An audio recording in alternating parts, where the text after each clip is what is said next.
Good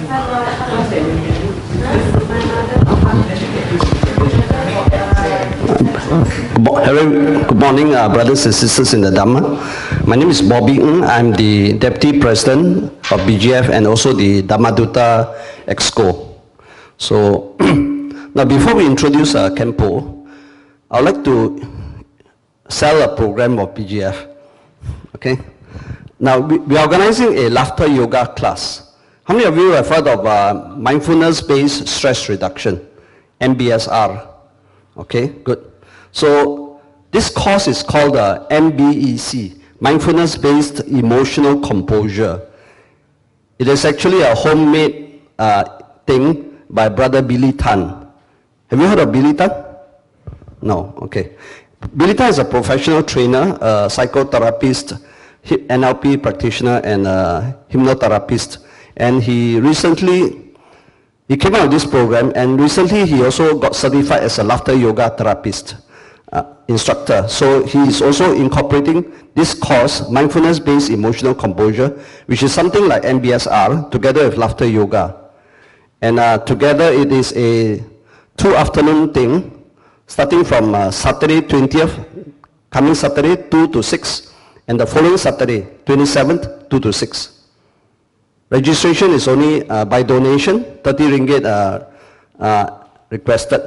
Okay, to defray our tea breaks and costs. And if you would like to register, there's a poster outside. Just click onto the poster and key in your name and your telephone number. Okay. So registration closes tomorrow. Because the course is next Saturday, I need to do some preparation. Okay. So if you're interested, kindly register quickly so that we can do some planning. Okay, that's it. And the next one is now we are all Buddhists and we are all interested in Buddhist education. So next Wednesday on the 17th of May, Wednesday night, we are having a visit by Venerable Wei Wu from Penang International Buddhist College, IBC Penang. And he will be accompanied by another speaker called Sergio Candia. So there will be 2 talks. Venerable we will be talking on why Buddhists should support Buddhist education. And Sergio will be talking about socially engaged Buddhism, talking about climate change, permaculture, all the green stuff. Okay, why Buddhists should support this type of movements. Okay, we do our part for the world. So if you can, come on Wednesday night at 8 p.m., 8 to 10. Okay, today's schedule will be, Khenpo will be giving a talk for about an hour plus. After that, he would like to open for Q&A so that we can all benefit from his presence to clarify any doubts about the practice. And also, if you'd like to ask questions, kindly raise your hand so that we can pass you the mic. This talk is being recorded. And the sound can only go through the mic. Okay? If you don't speak through the mic, we cannot hear your sound, cannot hear your question. So you raise your hands, we pass you the mic before you ask the question. Okay? Now, and the talk will be put on YouTube also. Oh, okay. Okay? Okay, so the title for today's talk is Clarity, Confusion and Tibetan Buddhism, Teachings of the Great Dzogchen Master Khenchen Tsewang Gyatso. And following the talk, we'll be having dana and potluck lunch. This talk will be an explanation of the 9 Yanas. Now, Khenchen Tsewang Gyatso Rinpoche is a distinguished Lama of the Nyingma tradition of Tibetan Buddhism and one of the 3 great Khenchens, great Abbots, overseeing the education at the Ngagyur Nyingma Institute of Namdroling Monastery in Bylakkuppe. Sorry, my pronunciation. Okay. He is a great scholar and practitioner, authorized by His Holiness Penor Rinpoche to give personal instructions to disciples. He received recognition from His Holiness the Dalai Lama for his Buddhist scholarship during his studies at the Central Institute of Higher Tibetan Studies, Sarnath.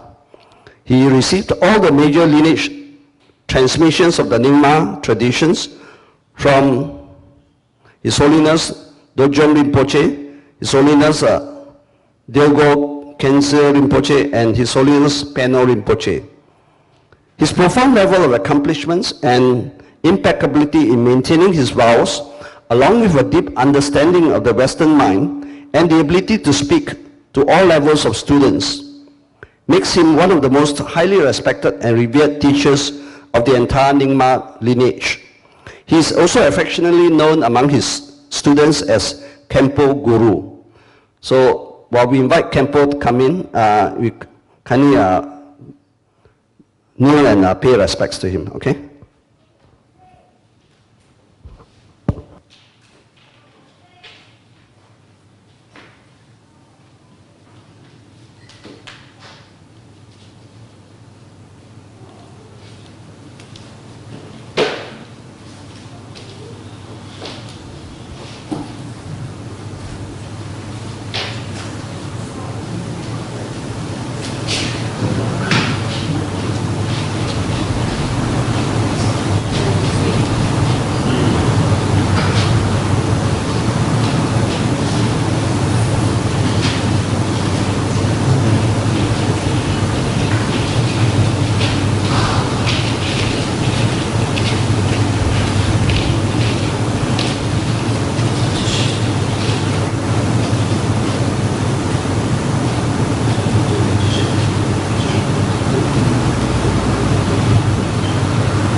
Can you give 3 bows to Khenpo? Oh, look.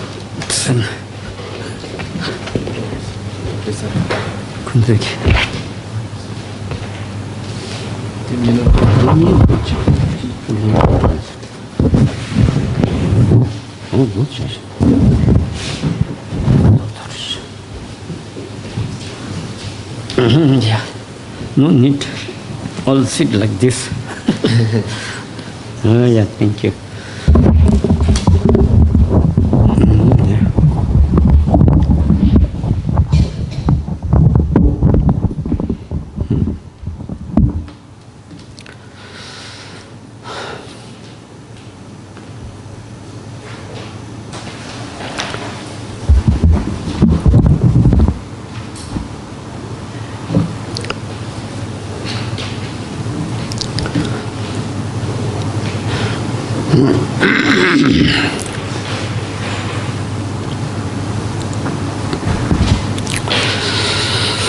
Sabje Tokji Shakya Rizon To Shingi Mento Tiji Punjumba Seke Lumbu Tawo Jibeko Shakya Jago Bylakkuppe Chathal Yunde Sanje Kunda Nyamna Yang Kadin Sanje Kunle Lakbebe Zawe Lame Shabla So De Tawso Duju To Rechinji Lo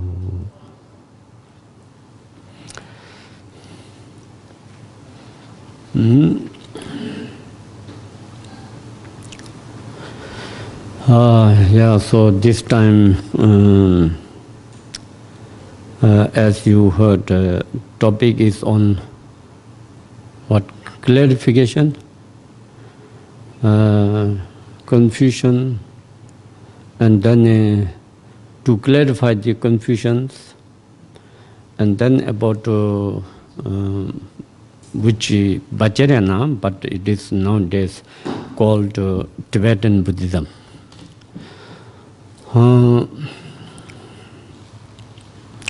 So,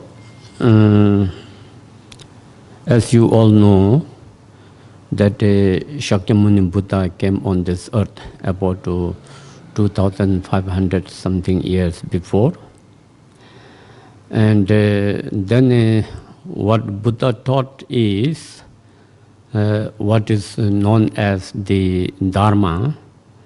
And within that Dharma is the 3 main vehicles the first vehicle on the Four Noble Truth teaching, that which explains about cause and the effect of samsara, and then a cause and effect of nirvana.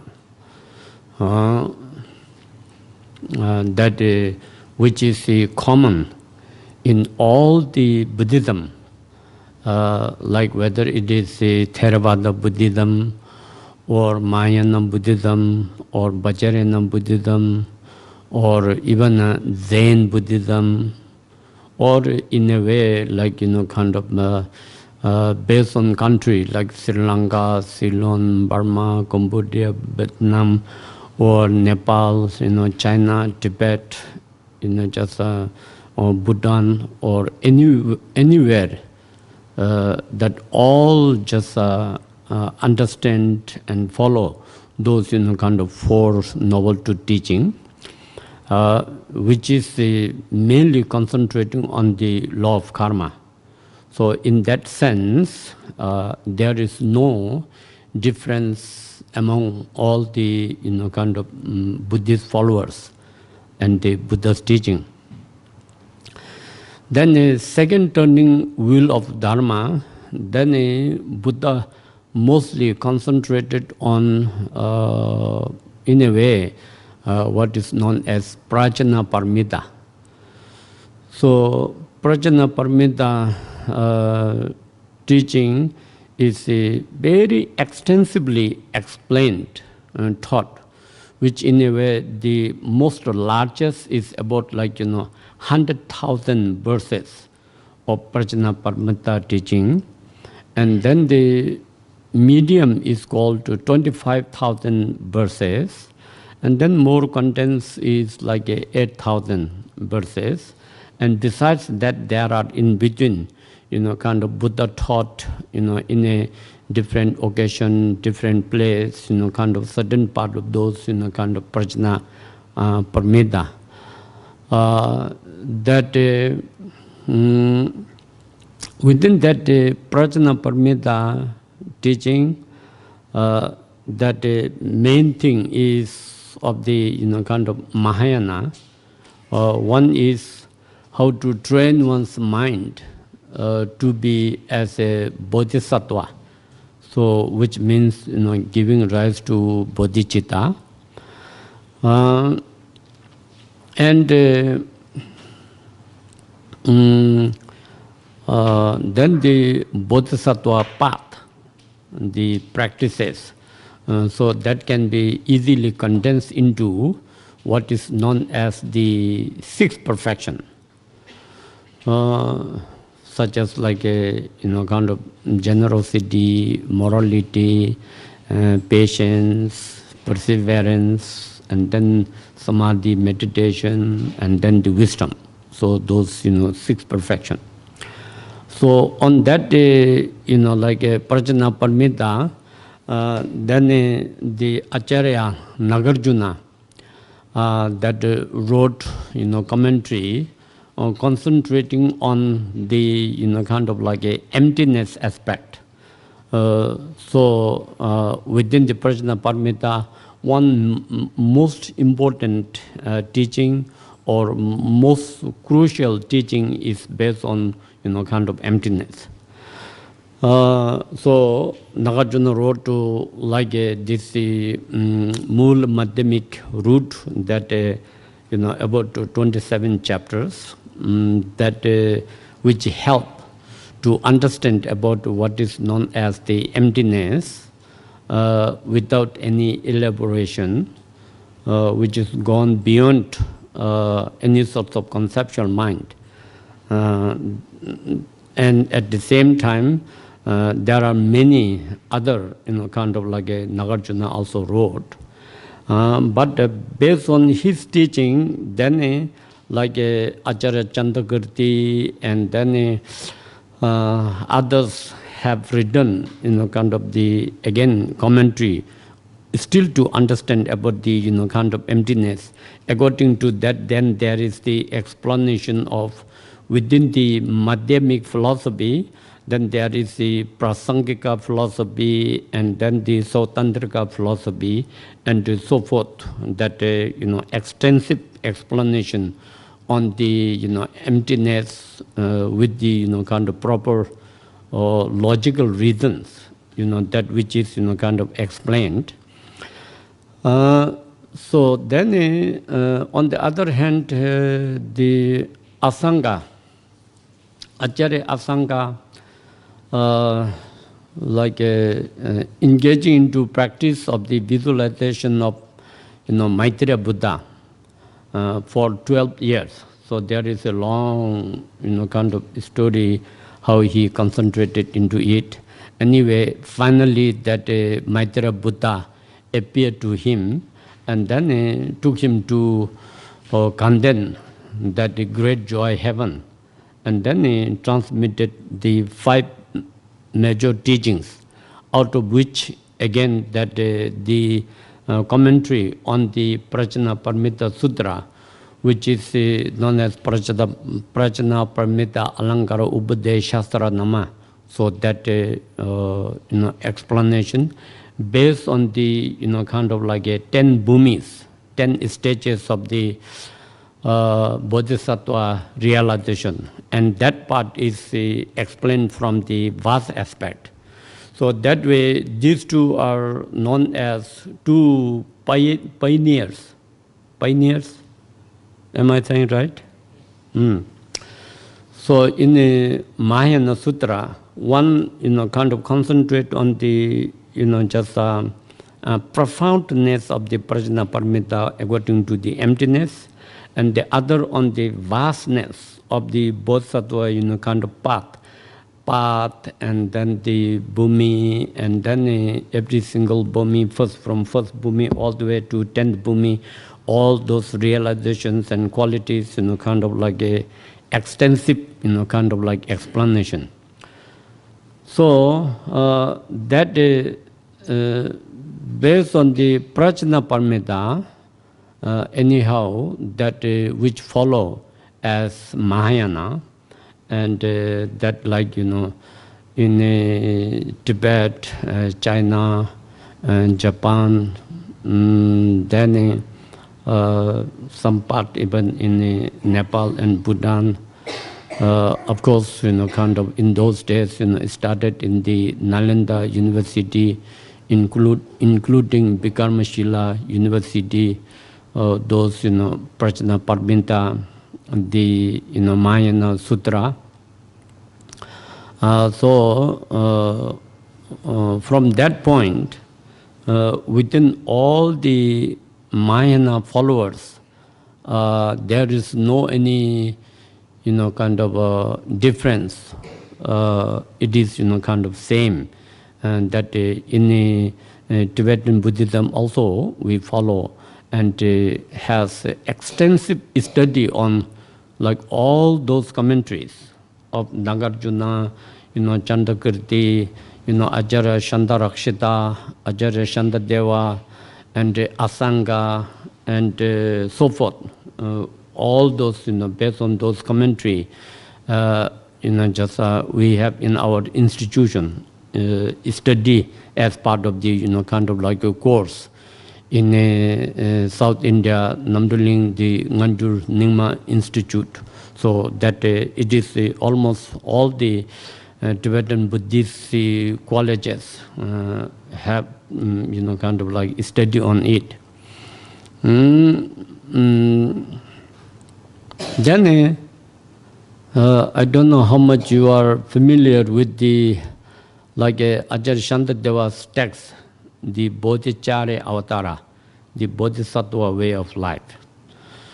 So if you read on it, on the 9th chapter, it has 10 chapters, but the 9th chapter is the wisdom chapter. So that wisdom chapter is again concentrating on the Prajna Paramita Sutra. So there are some kind of like disputes or like disagreements among the kind of Hinayana way of believing about the emptiness, and Mahayana way of understanding the emptiness. So that way just there are some kind of like a contradiction that which is raised by the Hinayana and the common people, even common people who don't know or don't hear or don't understand about like a emptiness of kind of phenomena, which is can be more profound, and it is hard to have even just concept of like a phenomena. All the phenomena are emptiness.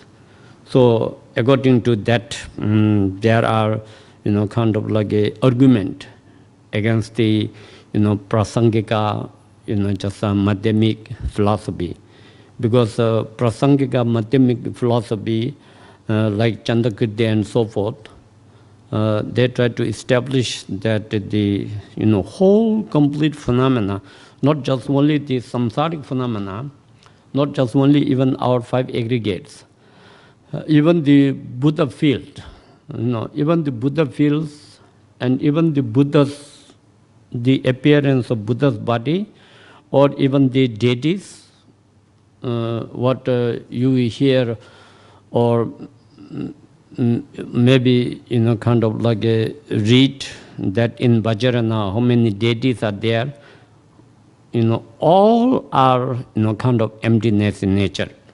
So there is a lots of things to kind of like study and hear more on this Prajna Paramita, including Vajrayana teachings. It's just kind of like very extensive, equal to this whole kind of universe, existence of the whole universe. Everything has to be kind of like explained according to the absolute truth or absolute reality, what it is. So it explains that everything is emptiness. So such of things may be hard to fathom about, and hard to, in one way maybe even hard to understand. And besides that, even maybe not, cannot, just have a concept about such kind of like, emptiness. Even for example, like the emptiness of self, that which is very common in the, kind of Theravada, or the what is called lesser vehicles, that about, the emptiness of self, that which even, common people, first of all, they even never heard it. Because all believe, all just human beings anyway, believe everything is more or less, kind of permanent, and everything more or less true existence, and everything that we feel, oh, this is all real. What we see, what we hear, what we smell, what we taste, and what we have the texture, and whatever we are relating with our, kind of imagination, that thing, this is all real. There is no tiny bit of even a doubt whether these are real or not. Nobody has that. So then when the Buddha's teachings comes, or like emptiness of self, emptiness of five aggregates, emptiness of phenomena, anybody can be, kind of like confused, and anybody may be, hard to believe, that which is very possible. And why it is? Because even to really, have a little bit of doubt about whether these phenomena are emptiness or not, just being hearing some teaching on emptiness, just to have that thought, also one need to have enough accumulations of merit in the past lifetime, or some sense of habitual tendency of hearing such teaching in the past lifetime, or even just have some aspiration prayers that which one have done in the past lifetime, that one may hear, like all these Prajnaparamita Sutra teachings. So many of those causes and conditions, when it is lacking, and then just when you hear about even emptiness of self or phenomena, anything, it is just kind of like a hard to accept, hard to believe, and hard to kind of understand. So that is why there is already lots of argument. If everything is emptiness, then how the law of karma works, so forth. There are. Not only that, then later in Tibet, many of the Tibetan, the four schools of Tibetan Buddhism, all those kind of scholars have written just tons of commentaries on Prajnaparamita Sutra, and also on this Asangas, Prajnaparamita, that text commentary, and so forth, like Nagarjuna's emptiness explanation, Chantakirti's kind of explanation, and so forth, including like Acharya the Chandar Rakshita, who was the abbot of the Nalanda University in the 7th century, who invited to Tibet by the Dharma king Tuzong Devzen, and anyway he wrote that Madhyamik Alankara. So there is still just kind of so many things to kind of like as a Buddhist follower, as a kind of like a Buddhist kind of training, and not just only that. In a way, the explanation of emptiness is the what is known as absolute truth or absolute reality. And that emptiness also applies not just only external phenomena or the objects, but even this our mind, also emptiness in nature. From that point of view, in a way, all the Mahayana schools, whatever we are existing today, from the Buddha's time till now, there is no difference on teaching, whether it is kind of like a thing, or it is teaching in Pali or kind of Sanskrit. In generally, there is a source of belief that all the Theravada or Hinayana teachings are taught in Pali, and all the Mahayana teachings are taught in Sanskrit. But in reality, just the Buddha's kind of voice or speech does not have a self-characterized language.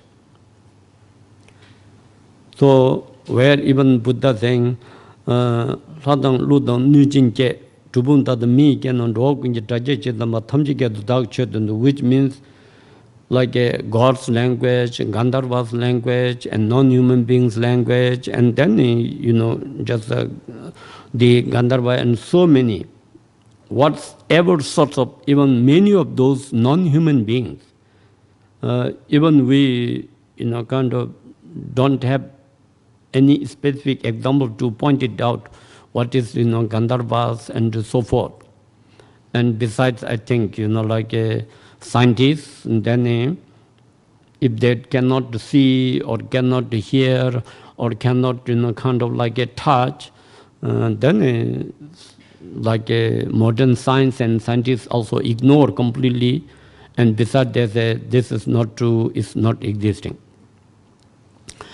So when one cannot hear, or when one cannot see, or when one cannot touch, and not necessarily one can say it is not existing, because it is not logic.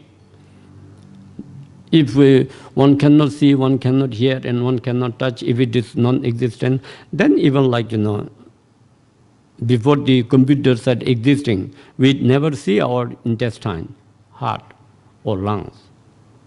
Then how one can see, how one can say, oh, these are heart are not existing. And just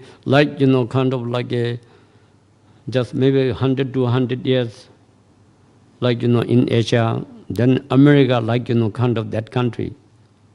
Nobody has seen, nobody has, heard about it, nobody could be there, and then how one can say it is not existing. So that doesn't become a logic, including this our mind. None of just being can see their mind. So can anybody say, oh, mind is not existing because I didn't see it? It doesn't make any sense. So, however, that the Buddha's kind of voice or speech or language does not have any specific self-characterized language. Means that when Buddha taught, then all those individual beings, including those who have different languages, whether it is God or Preta or Gandharvas or non-human beings, whoever, they all can hear exactly according to their own language.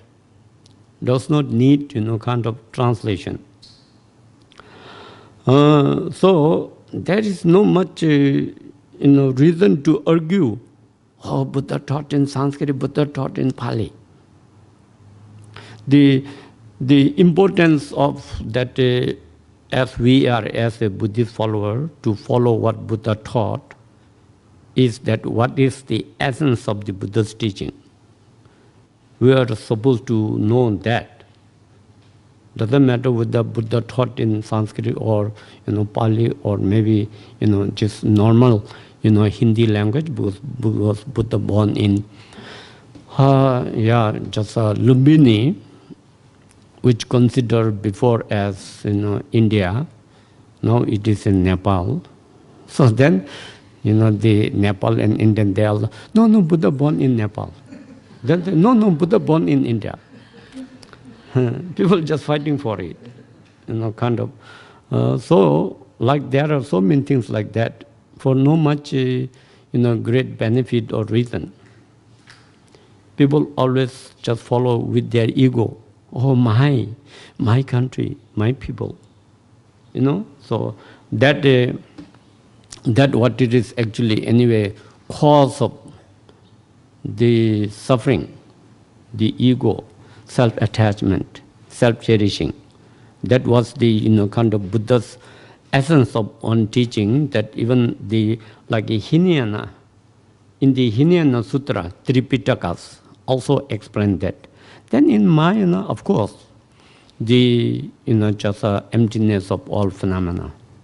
And then in Vajrayana, exactly same thing, that emptiness. So most unique teaching in the Buddhism, that what we really must have to know is the emptiness. In all these existing whatever religions or philosophies in this world, that none of other religion or philosophy could explain about what is known as emptiness. Never. And then not just only that emptiness, most important way how to understand emptiness is that then Buddha said it is interdependent origination. Everything arises out of interdependent cause and conditions. So these two are the most profound philosophy and most profound teaching, and also most unique. So that is why, in a way, even now in the modern world, 21st century,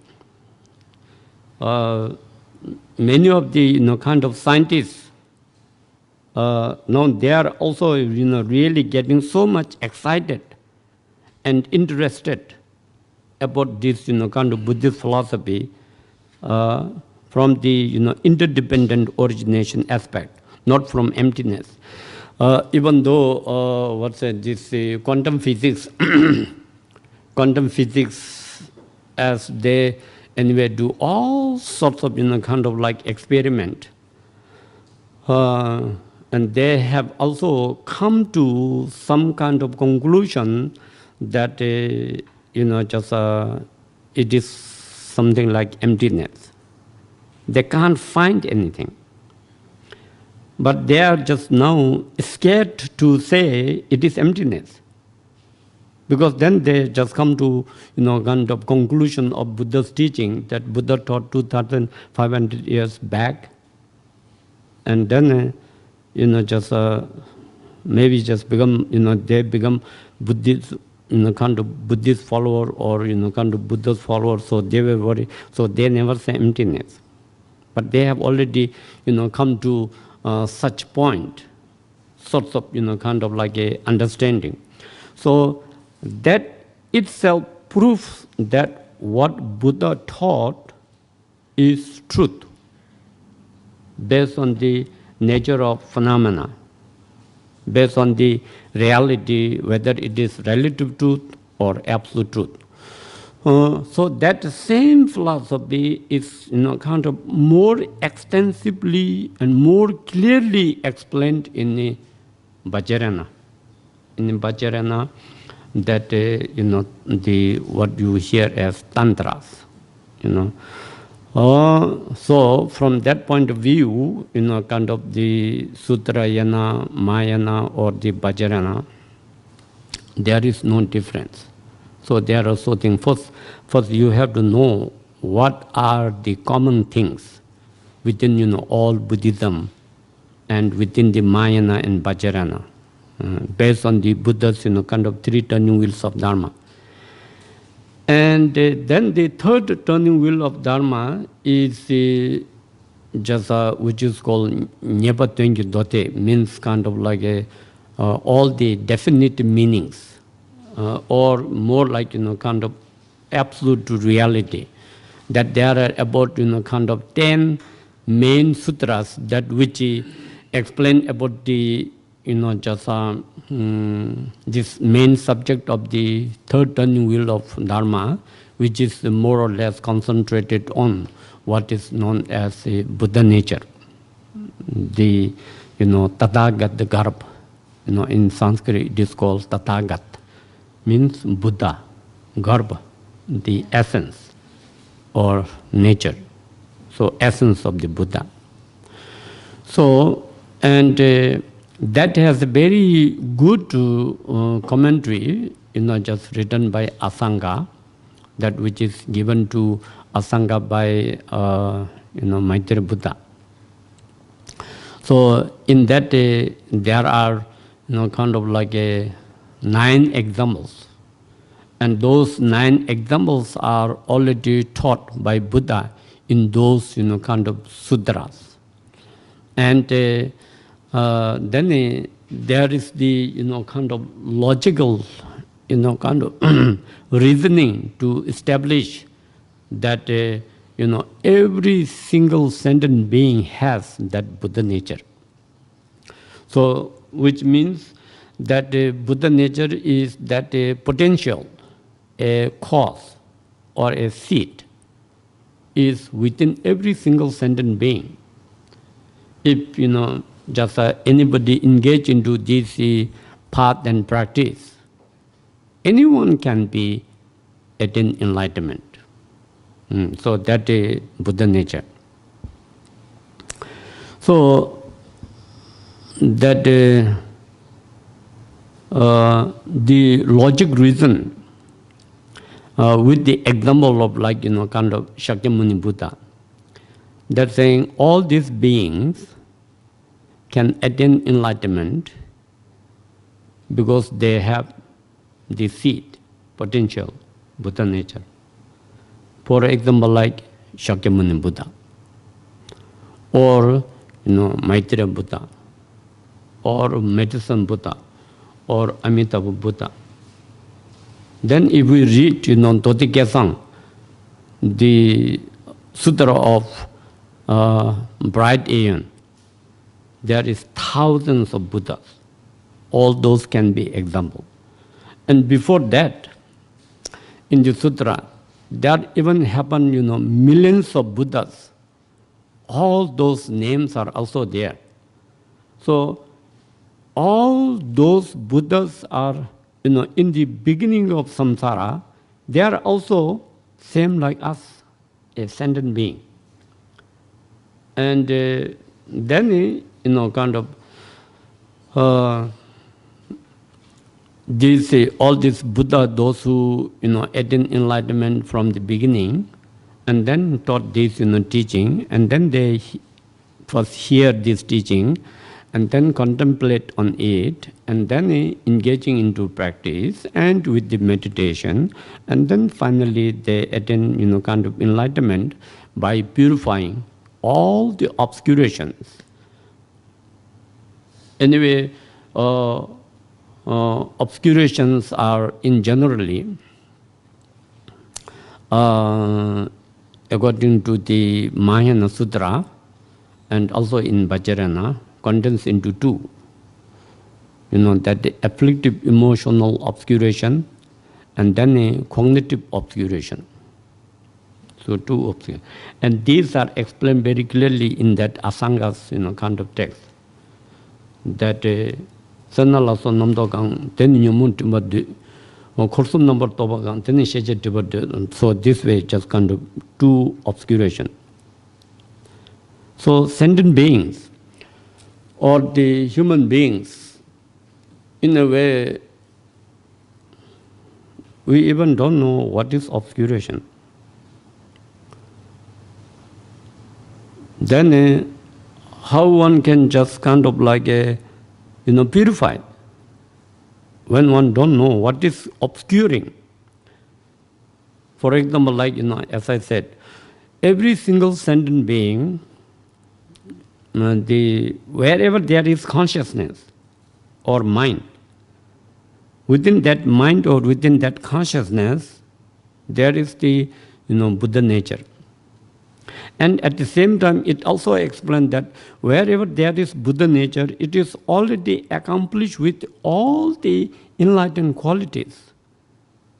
Those transcendental wisdom, just non-conceptual compassions, and the unconditioned love, and all sorts of the enlightened wisdom. Everything is just present right now within every being. So that what it is taught Buddha in the sutra, and then in this Asanga, in his commentary and so forth, there are just tons of many other great masters, scholars, realized beings have written commentary on that to understand and explain. So then question comes, if we have that all the Buddha's enlightened quality within us, then why we could not experience it? Why we could not realize it? Why we could not just kind of activate that, kind of like the quality? So that is why then say, it's because of obscuration. Afflictive emotional obscuration and cognitive obscurations. So that when one just know, then one just kind of like know how to purify those obscurations. So afflictive emotional obscuration obscures to just even attain liberation, nirvana. Even to obtain arhat realization, you must have to purify this, afflictive emotional obscuration. So, to purify this afflictive emotional obscuration, you must have to realize the emptiness nature of self. Without that, it is not possible. Then to purify this, the second obscuration, the cognitive obscuration, is that of what is called three spheres of concept, as like, object, subject, and action. Three concepts. Every time, whatever we do, we have these three concepts in a very subtle level. Even you just, do prostration to Buddha, then you are thinking, oh, this is Buddha, object. And then I am, doing prostration, subject. And then the action, I'm doing prostration. So, even you just do some, kind of like offering, or even you read the Dharma textbook, or even you talk to somebody, even you just be, kind of generous about just giving some food to a, kind of like a beggar, or even you are just kind of criticizing to somebody, even you are praising to, kind of Buddha. All the time you have, oh, this is me, and to this object I'm doing this action. Three spheres of concept. Very, very, very subtle. So, and as long as one have this, it is obscuring the one's, like a true nature of mind. Because mind's, in a way, in its kind of nature, it is something pure, enlightened, but when you are involved with this kind of concept, then you are already obscured and, kind of like a distracted. So, this obscuration, how Buddha taught, so one can look into oneself.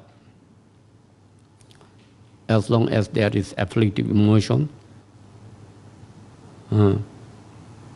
then it is obscuring to attain liberation, because as long as there is the afflictive emotion, and according to that you kind of verbally, you just kind of like say something, physically you act something, and that is how you are accumulating karma. So as long as there is the karma and then the afflictive emotion, already there is the cause and condition to reborn in samsara. Not possible to liberate. So that is why this has to purify if we want to attain, kind of like a liberation. So, in the Prajnaparamita Sutra, Buddha said in one way very clearly, in a very condensed way, we're saying, semni semsumachi semgerangshi veso. So, which means sem, in Tibetan is mind. Semni means this mind. So that actually explains about the first turning wheel of Dharma, what is known as the Four Noble Truth teaching. So those Four Noble Truth teaching based on the law of karma, the cause and effect of samsara, and at the same time, cause and effect of nirvana. Everything is just created by our mind, the sentient being's mind. So just that explains the whole complete, Four Noble Truth teaching, semni. Semsumachi, then the second, word, semsumachi, means mind is not, existing as mind. No big confusion,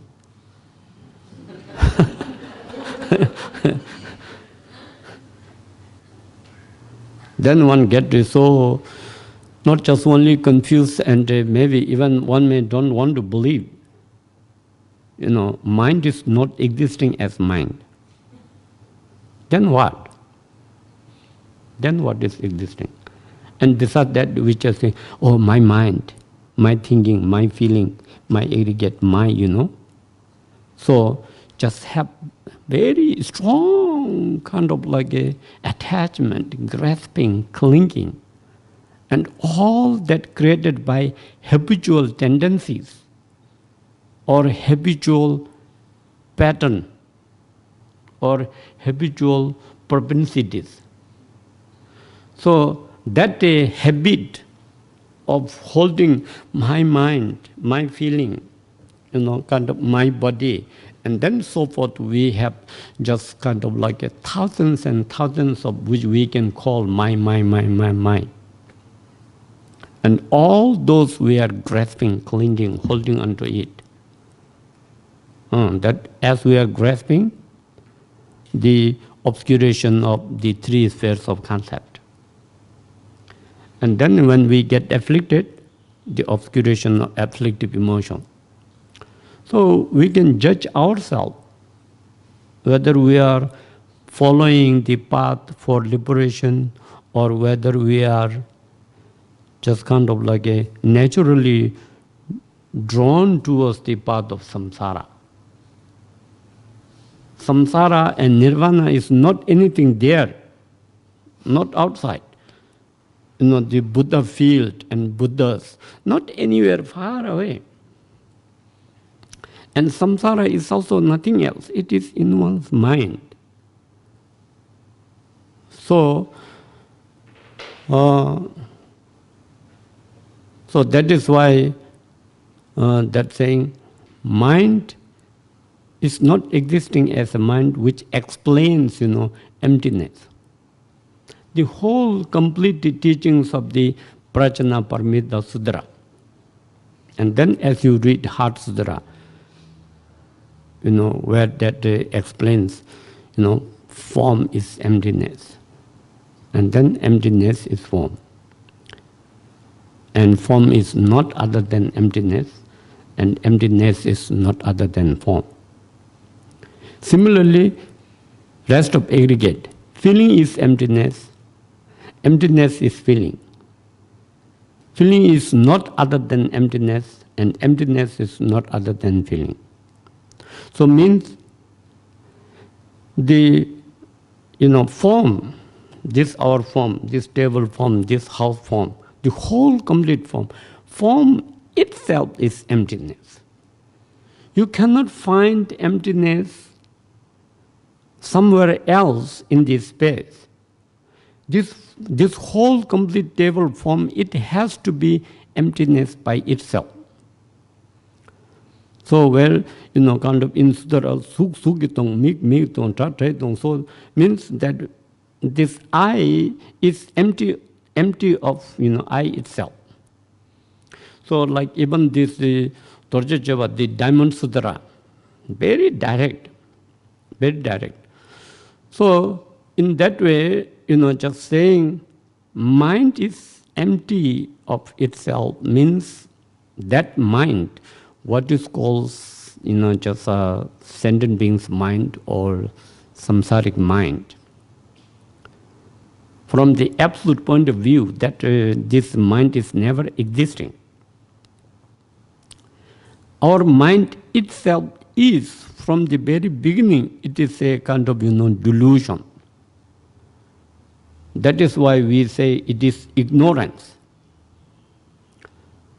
So, the ignorant mind or deluded mind or obscured mind or conceptual mind and so forth is never existed.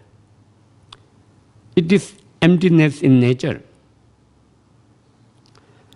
But just being kind of like a, thought in that way, it is not that easy to accept, because we feel this our mind, we think, and then kind of in many ways we think that our mind, we utilize this mind and then study and get all sorts of intellectual understanding, and then within the kind of samsara we have all this kind of like a education that we could become philosopher, kind of doctor, engineering and scientist and technician and so forth. We think we are doing great. But still, one cannot experience that actual liberation. One cannot experience that actual happiness. We cannot experience actual that, like real peace. Still, there is something that not satisfied. Means, until and unless we know the absolute true nature of the mind, till to that one could not just experience that the actual, kind of peace or happiness or that liberation. Because this mind is again influenced by that ignorance or that delusion or that afflictive emotion. So in a way, just maybe I'm going too straightforward into just to the essence of this Buddha's teaching. So anyway, that seems so much that mind is empty of itself, or mind is not existing as a mind, which means it doesn't have any essence. And according to, there are so many, even within the Heart Sutra, that mind saying out of 5 aggregate, mind is emptiness and emptiness is mind. Mind is not other than emptiness and emptiness is not other than mind. So when you contemplate or reflect on it, it is hard to fathom, hard to imagine. For example, like when somebody, say, oh, give you my car key, I left something in my car, can you get it? Then say, oh, how your car looks like.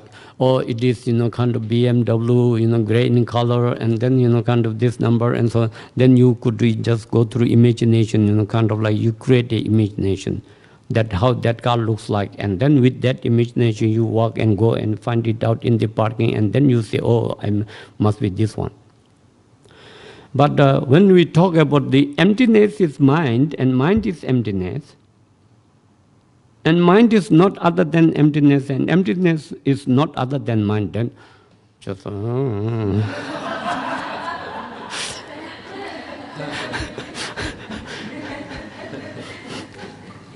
what is this,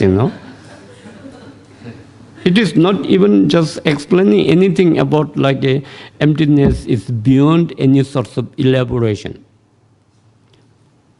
It's not explaining even just emptiness is gone beyond 4 extremes or 8 extremes or 16 extremes or 32 extremes. It's not talking anything about that. So that what it is kind of like a very profound about the whole complete teachings of the Prajnaparamita Sutra, and that word mind is not existing as a mind itself, the Prajnaparamita teaching thing. And then then finally come to the absolute reality and absolute truth, that thing, nature of mind is clarity. Nature of mind is luminous. Or nature of mind is awareness. We have only this in English awareness, It also can be very confusing with many other awareness. So that clarity or luminous or awareness, that explained about Vajrayana. So in Vajrayana, in generally, Vajrayana or Tibetan Buddhism, what you hear, it is actually not like a Tibetan Buddhism. because it was existing in India. For example, like Shakyamuni Buddha taught about the Kalachakra Tantra. It was in India. And similarly, that a whole bunch of other tantras that Buddha taught, including the King Indra Bodhi, that from the northern part of kind of like India, when kind of like the king saw that the Buddha's disciples, arhat and so forth, they could kind of fly. So when they saw, they were surprised. The king said, "Whoa, what is those kind of looks like yellow birds?" And the minister said, "No, these are Buddha's followers, arhats, and then they who have those realization, they were invited for a just kind of like a lunch feast." Then in the Buddha, "Oh, can I also invite?" "Oh, sure, you can invite." Then anyway, the long story short, then the sent minister to invite Buddha and Buddha's disciple for a kind of lunch, and then kind of Buddha accepted, and then they were waiting, king and so forth waiting, and then Buddha and all his disciples flying, kind of from, I don't know, maybe from Nalanda University or somewhere. Not sure how long it took, Also need any ticket or visa or anything.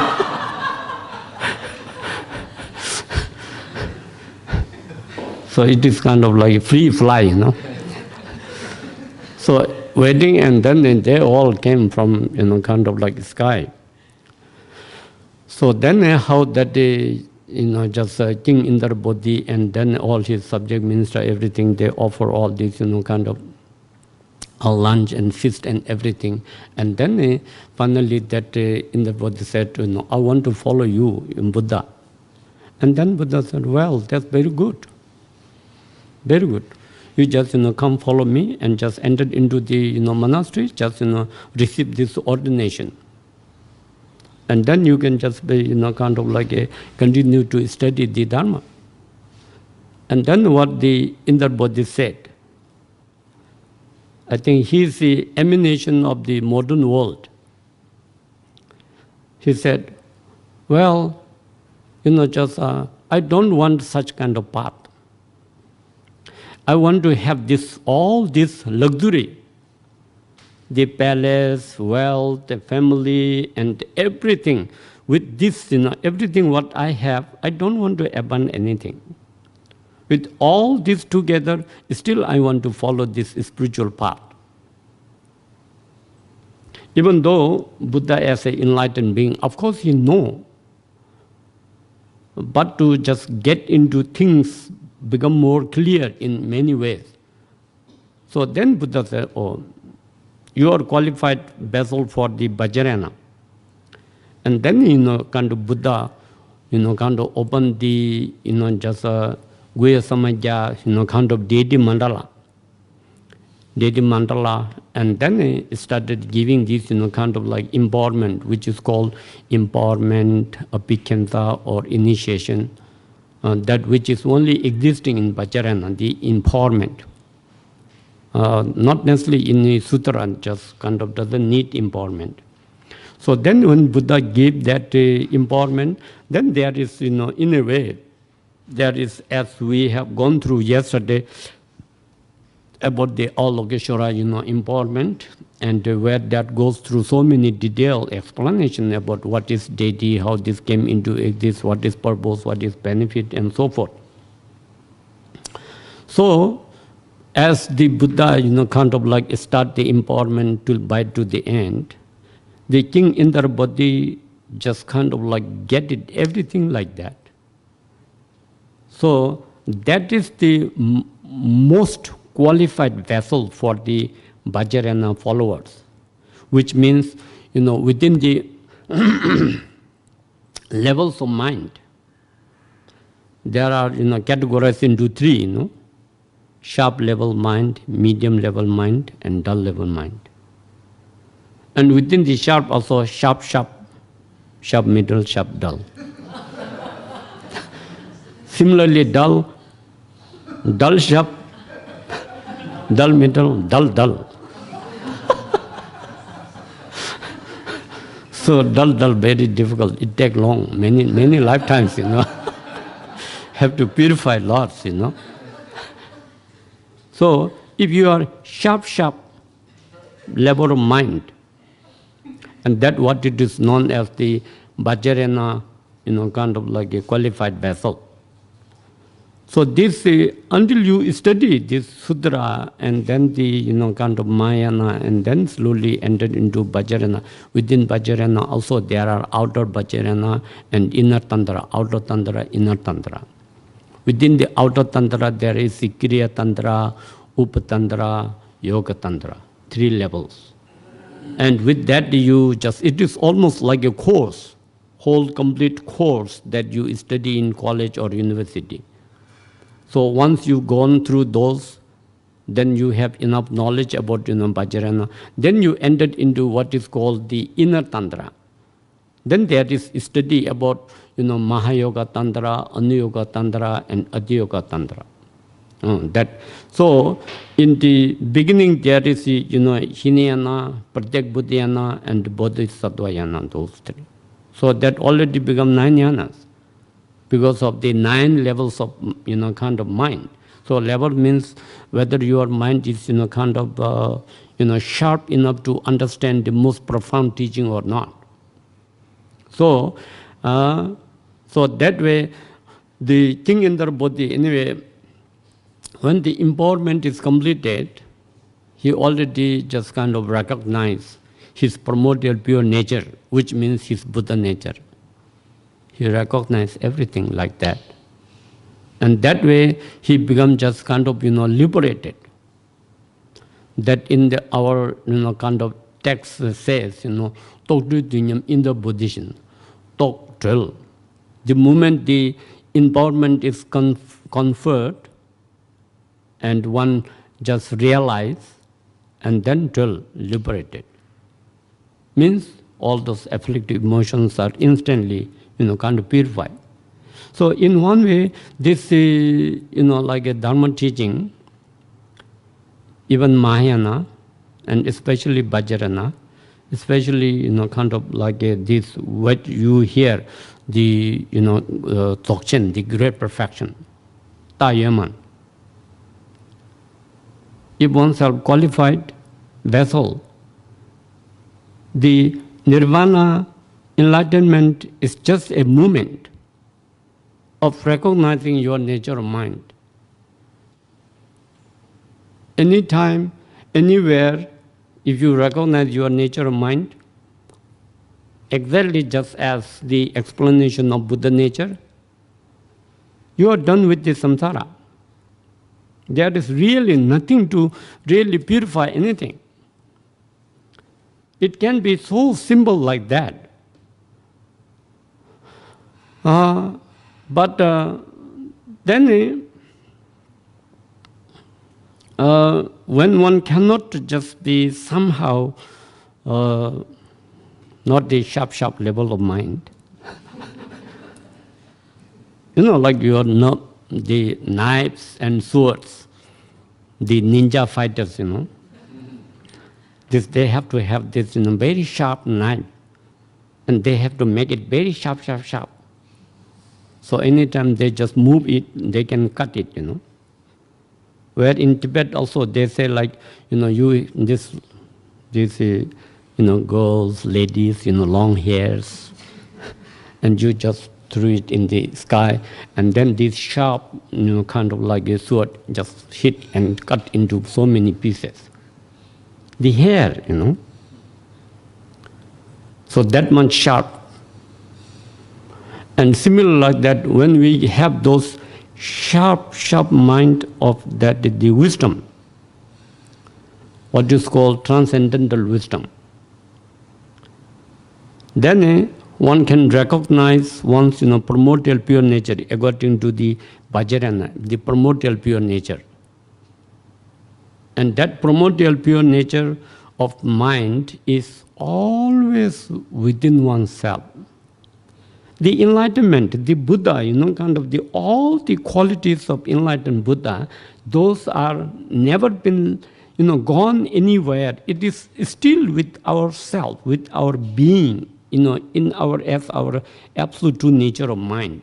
It is always there. That is why in many of these sutras that saying, however you wander in the samsara, born in hell realms, the Buddha nature never gets worse or anything. Even you born in like heaven and you have just so much of enjoyment and good, the Buddha never get anything better. And whether you just wander in samsara or whether you just attain enlightenment, the Buddha nature just never get any change, because that is the absolute reality.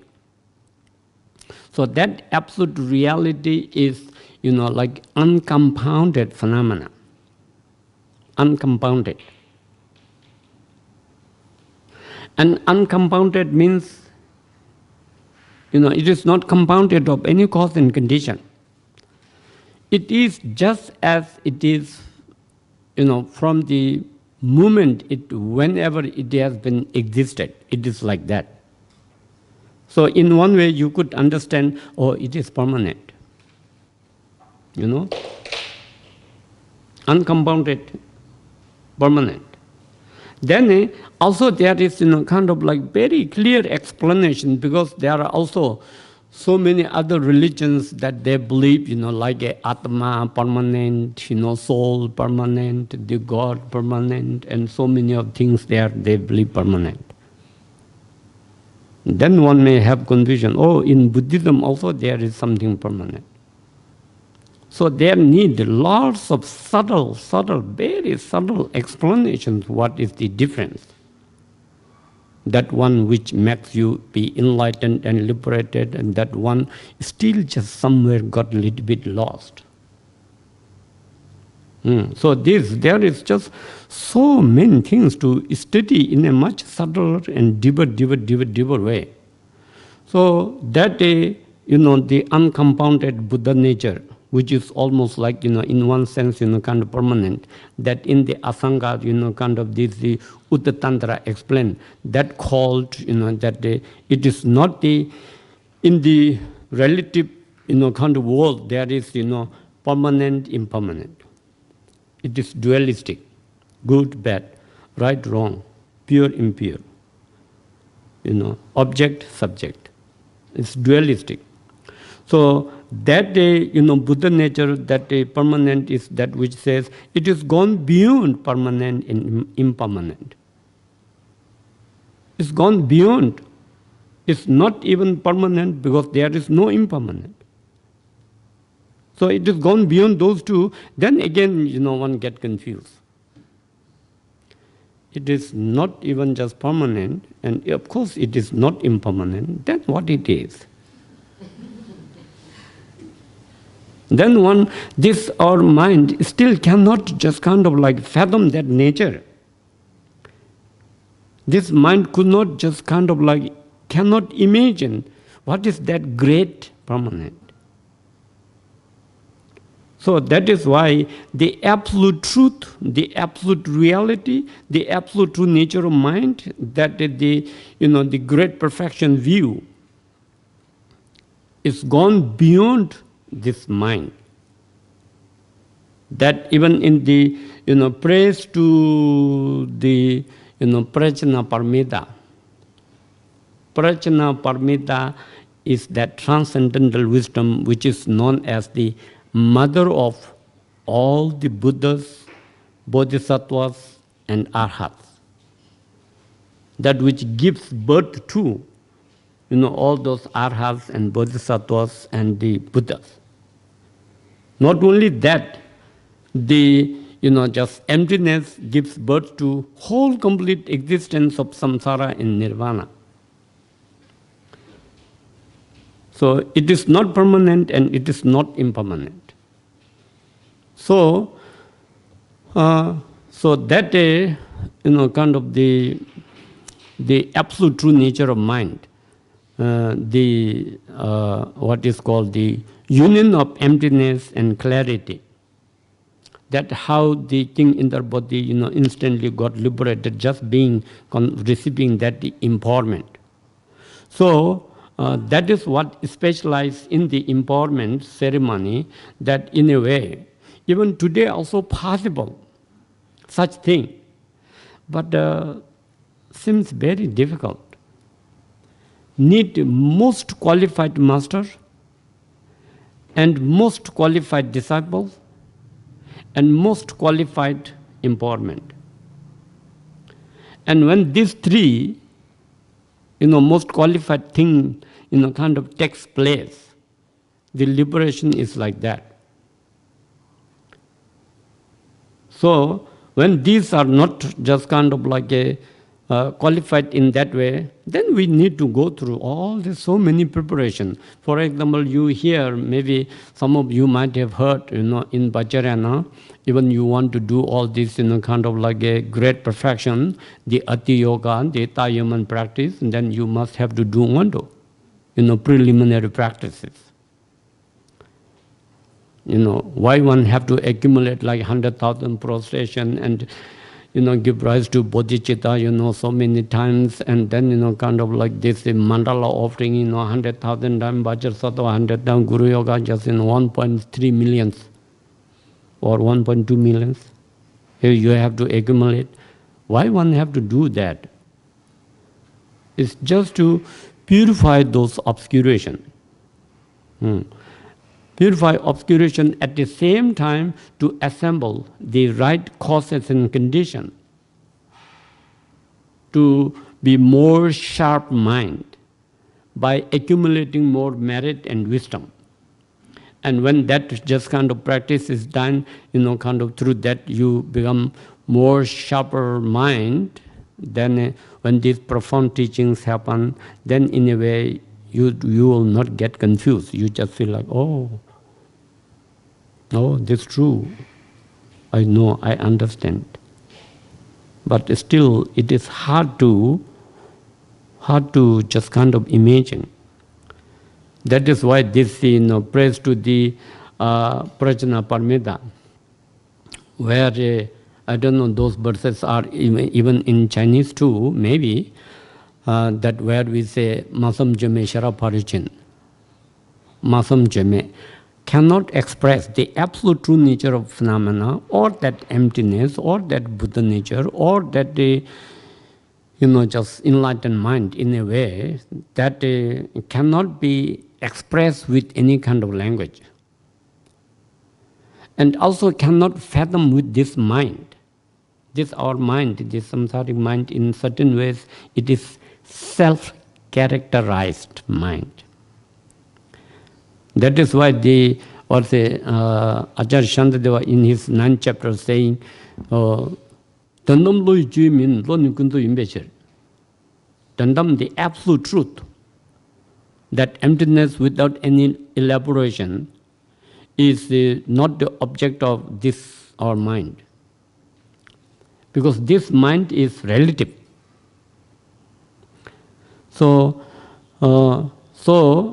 that is why, just the absolute truth or the absolute reality or even that, absolute nature of one's mind is one's own primordial nature. It is your own primordial pure nature, your pure nature, your pure face, your true being is that one. But still, all this sentient being never just kind of know and never understand. It's so profound. So that they, cannot express and they cannot just kind of like fathom with this mind. Masam Chime, Sharaparja. And what is that? That is, Prajna Paramita. And this, kind of Prajna Paramita, which means, your absolute true nature of mind, it is known as transcendental wisdom. Transcend. Transcend from where and what transcend. So, transcend from samsara and nirvana. Maybe also confusing. Because we understand transcend from samsara, because samsara is so much problem, suffering, difficulty, kind of all sorts of complication. But then why we have to transcend from nirvana? Once one achieve nirvana, that liberation, then still why we have to go beyond that? So according to the Hinayana, they say, okay, as long as you transcend from the samsara and you achieve that nirvana, the liberation, arhat realizing, you are fine, you are out of samsara. You are just independent. You never ever have to reborn back in samsara. Never ever have to go through any samsaric complications. Unless you miss something in samsara. Parties, kind of hanging around, walking into malls, or picnics, or wedding, ceremonies. So many samsaric obligations, Even playing golf.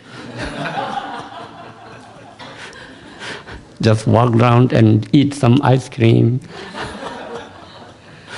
So many things, How the samsara just does all those advertisements. You look into those television and, there's a magazines, they say, oh, this is like, kind of heaven on earth. You just go have, vacation. Then it just, all sorts of distraction. Anyway, that in nirvana, that according to arhat, they don't have to, kind of never ever have to reborn back in samsara. You are completely liberated. But the problem is arhats, they just abide into that what is called, in any way, just in Tibetan we say gokpe nyumjuk. So a meditative absorption of cessation. So just sit into that meditation. That they, kind of like sees all the afflictive emotion from its root, means abandon. So when there is no afflictive emotion, then never ever accumulate any karma.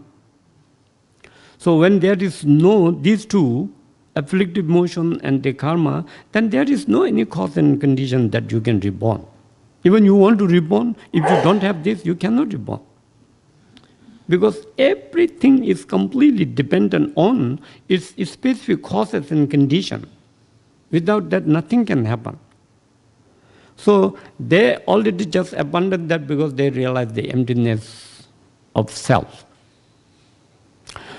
So besides that also they accumulate certain number of merits too, and certain number of kind of sense of compassion and loving kindness, but very limited. So in abiding in this meditative absorption of cessation, does nothing. Never try to help any single sentient being. So that is why, according to Mahayana, that kind of like emphasize that you must have to kind of benefit all these sentient beings.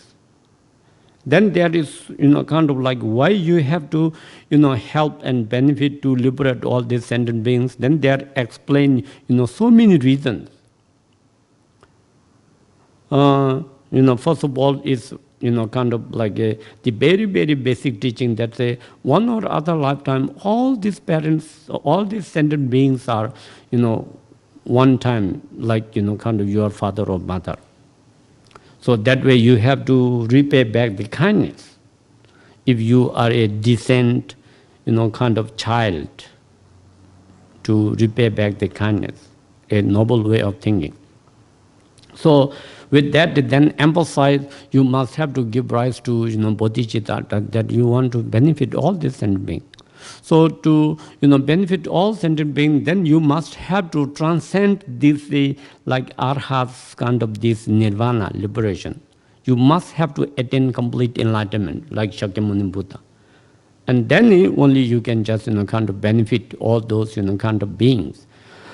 So that way, where there are difference between the kind of Hinayana and Mahayana, and that based on view, meditation, discipline, and fruition, everything categorized into that.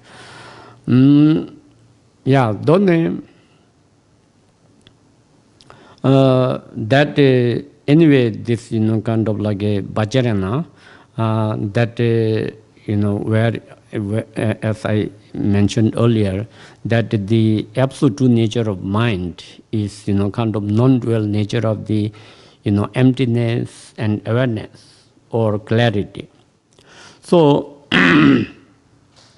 so in the sutra, kind of like going through like very basic, and then kind of it is just a kind of like a long way to attain enlightenment.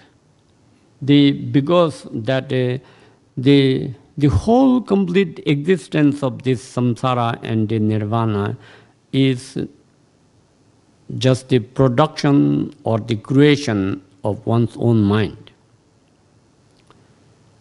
What Shakyamuni Buddha has discovered, according to his own realization and according to his own enlightenment, what he achieved, that Buddhahood, from that absolute point of view, whatsoever going on in samsara is your mind. Even you attain enlightenment is also your mind. So there is no anybody to blame for your suffering, for your problems, for your obstacles. There is no anybody to blame. No anybody to blame any of Lord gods or kind of Vishnu or somebody prayed, kind of the world creator. There is no anybody. So according to that, knowing that everything is one's mind, so as you follow those Chittamatari schools and Madhyami schools, Buddhist philosophy, then there is a their own kind of explanation. So when the main root cause or the kind of the potential is mind, then just in reality what we need to do is just to correct this mind. Instead of just kind of like hanging and wandering with this samsaric mind, you need to just kind of like concentrate to realize the absolute true nature of mind. So that is why in the Vajrayana, kind of doesn't go through all these external explanations of so many things that which takes a long time. Directly just say kind of like a look into your mind, and just to search it out. What is mind? And just searching what is mind, then somehow there is no any other way to go anywhere other than just realizing the emptiness nature of mind. And if you realize the emptiness nature of mind, that the emptiness does not mean like empty house or empty space or just an empty car or anything. So emptiness, even just in one way, even you look into your mind, whatever sorts of thoughts arising, positive thought, negative thought, neutral thought, any thought. So those all are your mind. Afflicted emotions, your mind. Feelings, your mind. Good thinkings, your mind. So when you look into your mind, what is mind? And you go on searching, you'll never ever find anything, any kind of single entity that you could say, to identify, oh, this is mind. You'll never ever find. Because this mind, this samsaric mind, is like cloud. Temporarily it is existing. Without having any source of inherent existence or inherent nature of mind. So you cannot find. Then one may think, oh, then it is completely empty, almost like empty space. But it is not. That is what it is, that which, kind of searching. The objective mind and subjective mind. The searching, that mind, that which is, objective to search that mind. So both mind, object is also mind and subject is also mind and activity is also mind. So that when you look into one's mind, you cannot find mind, but still there is some sense of awareness. Something that which is, kind of like from the subjective point of view, something looking, that the awareness. And then that even that, kind of awareness itself is also, emptiness. So after some time, just the, objective mind, that which you are looking and searching, and then that subjective mind, that which is, kind of like a, searching for that, both equally dissolve into emptiness, but still there is some sense of, kind of like a awareness or luminous aspect, that which knows everything, which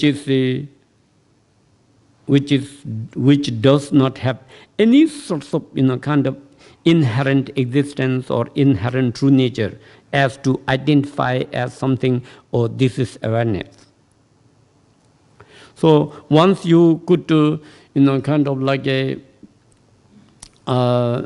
search thoroughly, and it is, possible that for a moment you just get into it.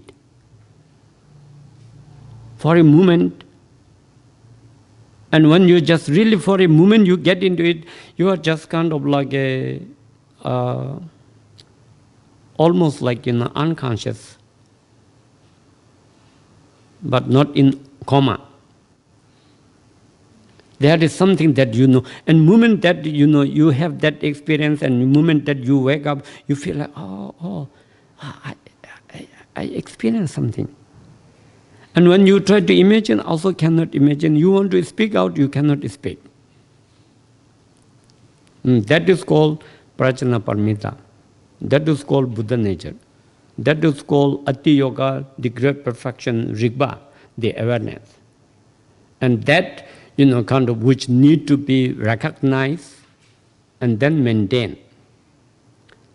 And that, just when you, kind of like actualize that, or even just maintaining in that nature, it just helps to purify all the obscuration, negativity, and karma, and at the same time accumulate the greatest merit and wisdom. Then the enlightenment is very fast. That is why you may hear that, according to the, like inner tantra or Ati Yoga, that the enlightenment is in a way, possible in one lifetime. As you hear all those, great masters in the past who attained enlightenment in one lifetime, like, Longchenpa, or kind of Telopa and Naropa and so forth. Sometimes it is kind of like a very interesting, like about Naropas and Telopas kind of like a story.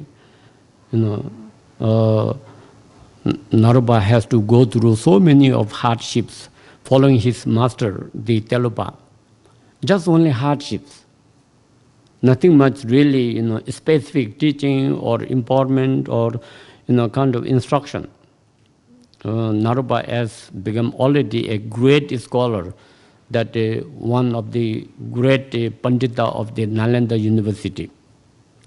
So, even being a very great scholar, if one does not engage into real practice, also it is a knowledge that does not kind of does not affect your afflictive emotion. Your afflictive emotion does not become reduced, and your just ego and grasping, clinging, these are never reduced, and this sense of concept of cherishing self and so forth, if not reduced, then still it is same, just a knowledge. So that is why Naropa have to find his master, how he can just do kind of actual practice. So he followed Telopa, and then coming to the point, he go through anyway so much of purification with the following his master. And then one day just kind of Telopa said, oh, now you get some water and I will put fire and we'll have a tea. And in the forest, and then it started doing that. And then Naropa tried to just kind of like burn that fire, and then got the church. And then he could not get the fire well. And then Telopa master just got so kind of like frustrated, he could not get the tea in time. So then he took off his slipper and hit on his head 3 times. And then Naropa got fainted. And after that, faint, and then he threw a little bit water on him, and then he wake up. He wake up with the enlightenment of equalness with his master's kind of wisdom. Yeah. His realization and the master Telopa's realize, it's become like mind transparent. So sometimes slipper empowerment is better than this kind of Bumba, Das, and then all those photos, all the, maybe it doesn't work, It's true, It's not a just fairy tale story. In the, I think about 7th century, those things real happen in real life. And there are many similar, kind of like stories, how a master, kind of can introduce to your absolute true nature of your mind. Because if you recognize absolute true nature of your mind, then you recognize everything. Similarly, as you read the words of my perfect teacher, in that also the Pabdu Rinpoche and kind of his disciple. Sometimes this great the Dzogchen, the Tayaman, is kind of like how it is so much depend on the master. So that is why his kind of disciple serving this Pabdu Rinpoche for so many times, and then sometimes receive teaching, and then rest kind of constantly serving with almost like a single pointed devotion. No tiny bit of doubt or hesitation in relation with the kind of his master. So then Pabdu Rinpoche used to every evening just kind of sit outside in Tibet, and then he have a small carpet and just put on the ground and then lie down. Then there is a practice called Namkhasuntu Gitamba. 3 space, instruction on 3 space meditation. So he is every time doing meditation. And then Pabdu Rinpoche called his kind of disciple. And they said,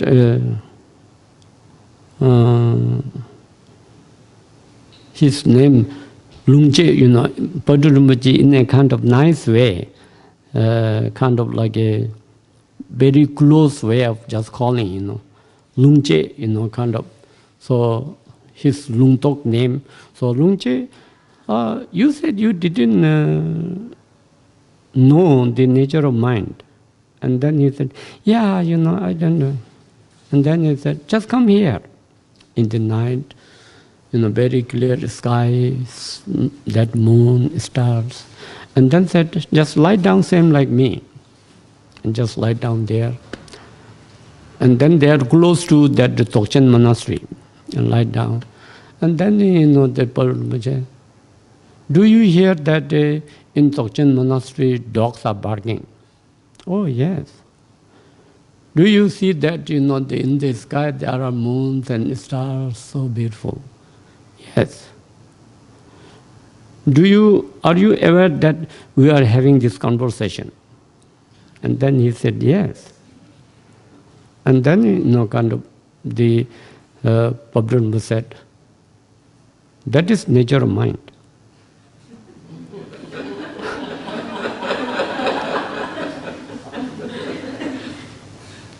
And then he just got to, recognize just nature of mind. Instantly. He attained that liberation. In one way it seems so simple, very simple. So then he knew, this is kind of recognition of one's absolute true nature of mind. It's completely dependent upon the Guru's blessing. So there are so many stories of that, like Bhakti Rinpoche, and similarly like Longchenpa, similarly our Holiness Master, Khenpo Ngakchung, and so forth. All these masters, how they transmit the absolute nature of mind after going through all those, some sorts of practice and service and so forth. So that what it becomes just important role of the Guru in one's life in relation with the spiritual training, spiritual practice, including to recognize one's own primordial pure nature. Even there is one expression that which is say, Tandom Hinjiki Yishini, Totelame Jinov, Tosa Tibata Belajan, Totelame Jinov Konale, Shandu Mombar Shevaja. So Tandam Linji Yishi, this is the like spontaneously arise an absolute nature of mind. It only can be experienced through enough purification of the obscuration and accumulations of karma and the blessing of the Guru. Other than that, there is no any other way. So that way, kind of like when you enter into the, especially in the inner tantra, moreover the, Ati Yoga, the great perfection, the Vajrayana, the great perfection, the Tayaman, that one who gives you the, kind of like all this Vajrayana teaching, and then empowerment, and then the instruction, and then the guidance, how to carry through those practice. Finally, until that who introduce you to your absolute nature of mind. That becomes just very, very important role for oneself. Because it really helps you to liberate. So that, until one just could to, have some experience, till to that one doesn't understand the important role of that, kind of Guru, that what it is, kind of explained in the Vajrayana. Even though, just from like Hinayana level, still that, kind of the, master is just the most important role in one's life in relation with one's, spiritual path. Even in the Vinaya Sutra that we are saying, which means, just early morning, wherever one's, kind of like the master, stay, then early morning one get up and knock the door, slowly, and then, say, kind of master, how you are feeling and so forth, what you need, and that way, in a kind of like respect way, in a devoted way, one asks and that do those service from the Hinayana level. In our Vinaya Sutra, kind of Vinaya Sutra is common to all like Hinayana, Mahayana, Vajrayana. The three Tripitakas is common to all. So from that, and then everything just one gain all those understanding, knowledge, realization through a just kind of like a qualified master.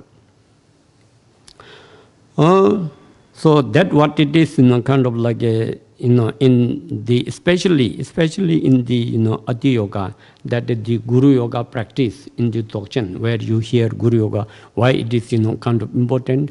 Because it is depend upon that when and how and which way one could have the recognition of one's true nature of mind or the Buddha nature is depend upon that master.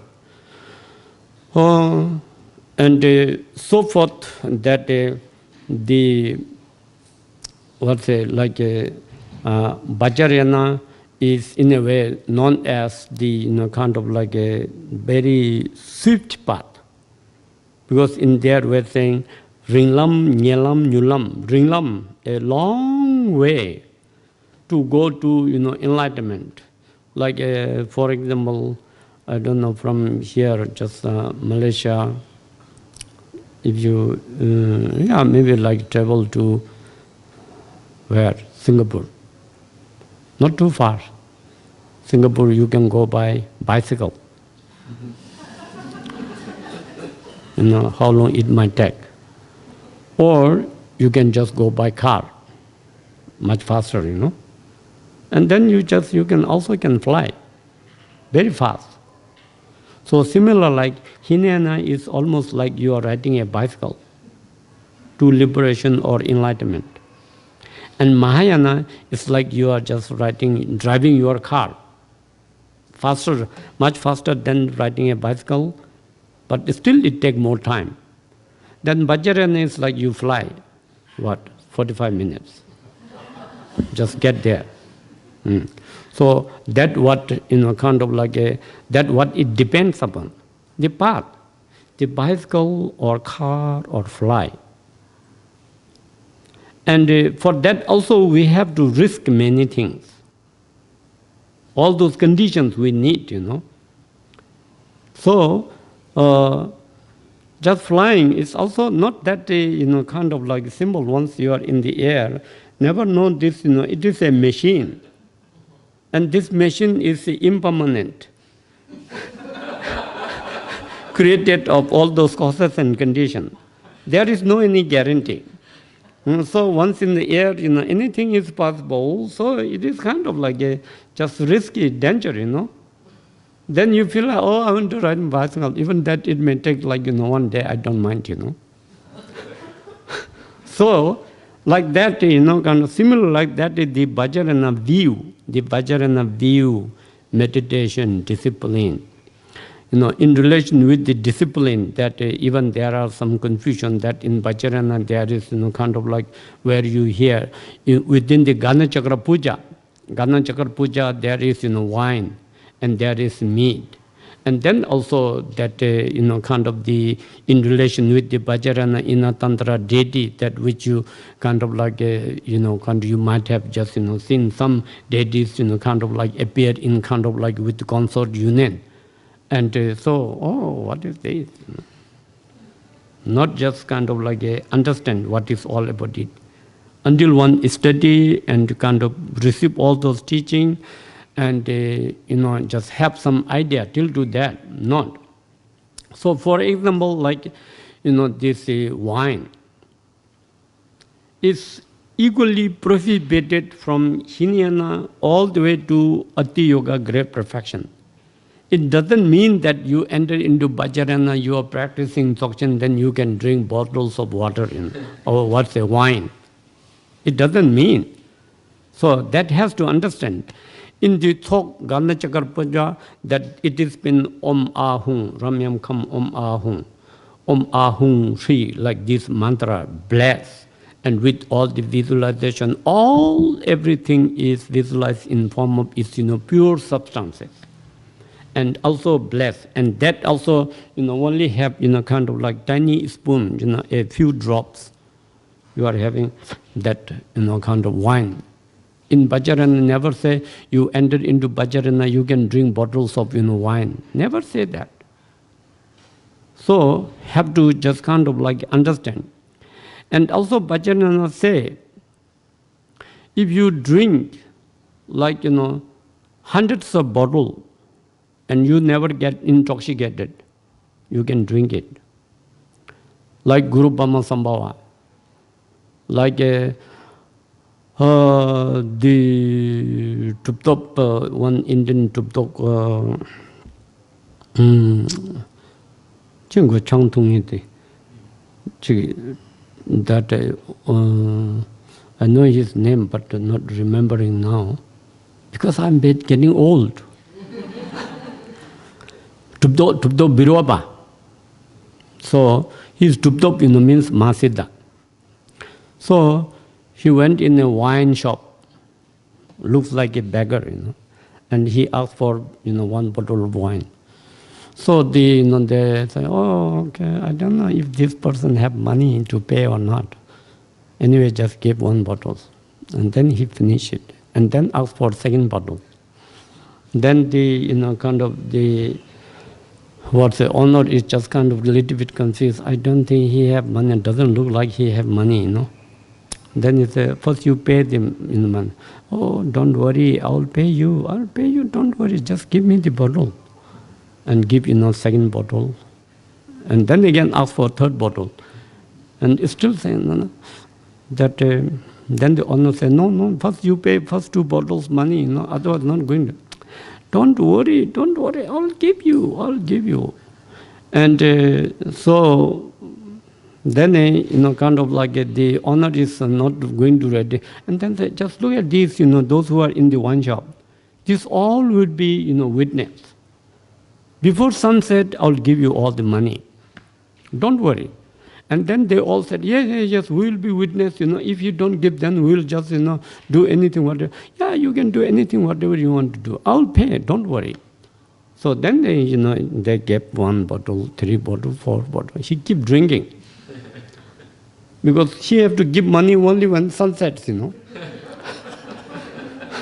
So, and then everybody is kind of, also those other people also kind of wonder, what this guy is going to do, and we are supposed to be witness, and then and he keep drinking, and then sun never set.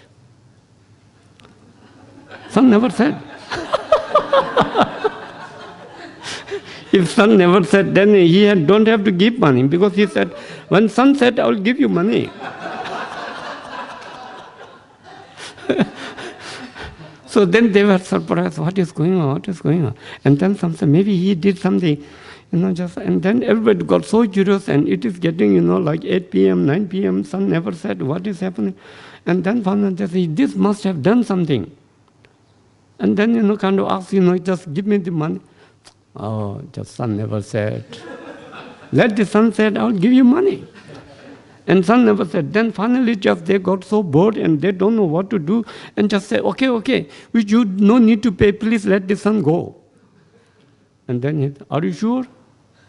Yeah. The owner said, okay, no, we don't mind whatever drink you drink, let the sun go. They thought he must have done something. So he is, of course, kind of bhajan practitioner. He have a purba in his, kind of West, always carry, with all those practice and realization.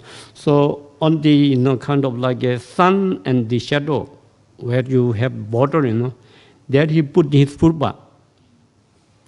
So he just kind of like hold the sun. He trapped the sun, like almost like tie up there. So sun never set, and then, kind of like they said, no, just you must have done something, so, we don't need money. And then everybody said, okay, it is okay, just, kind of let the sun go. And then they said, are you sure? He asked 3 times, and everybody said, sure. And then he took off his, kind of purba, already dark. So, and he, kind of like 10 or 15 just bottles he drink, he's slightly never intoxicated. If you have such realization, such power, doesn't matter you drink 100 bottles of wine. There is no problem. So Buddha said, as long as your mind is not intoxicating, your mind has that power, then there is no any restriction with wine. If your mind is, even with 1 glass, your mind is already, that means you don't have that, kind of like to maintain your awareness. you lose your mindfulness, you lose your consciousness, and you lose your what you are just doing, and that the intoxication just kind of disturbs you. That is why Buddha said not allow. So those are things, and that the Biroba did the Mahasiddha in India, not in Tibet. So similarly, Guru Padma Sambhava drink, kind of like all those bottles of wine, never ever affected their enlightened mind. So that's also power. And that sort of realization even can control the, kind of like a sun. And so forth, all this, kind of realized masters, kind of the activity that which is really gone beyond the samsaric values and samsarically where we think right and wrong, pure and impure. It is gone beyond. So that what it is, kind of all those, masters. And also there is one very interesting, kind of like a story with the Milarepa and the Patamba Sangye. Patamba Sangye is from, kind of like India. Milarepa, maybe you heard, from Tibet. Both are Tuptop, realized being. So they both, really appreciate so much, kind of, even they haven't seen. So one time they just kind of like say, oh, we'll meet somewhere. So then this, Indian Patamba Sangye went to Tibet, and then, Milarepa come down, and then when they met, and then they just, kind of like said, just we'll have some test. And that in a kind of like a single, kind of grass, a single grass, just sit on it. We both sit on one single grass here, one here. We sit on that and see who can do better. So that where is possible that we even cannot sit on a kind of one single this wood, piece of wood. You get hurt here. Like here, just put so many cushions, otherwise you cannot sit, And especially modern world, so spoiled with comfortable cushion, sofa, cannot sit on the floor like, 10 minutes, then they, oh, I hurt my butt, like this, So too much comfort. So Milarepa and they anyway just kind of like a, single grass growing here, and then sitting in cross-leg in meditation. Almost they are equal, but the Milarepa's, kind of the grass little bit bent.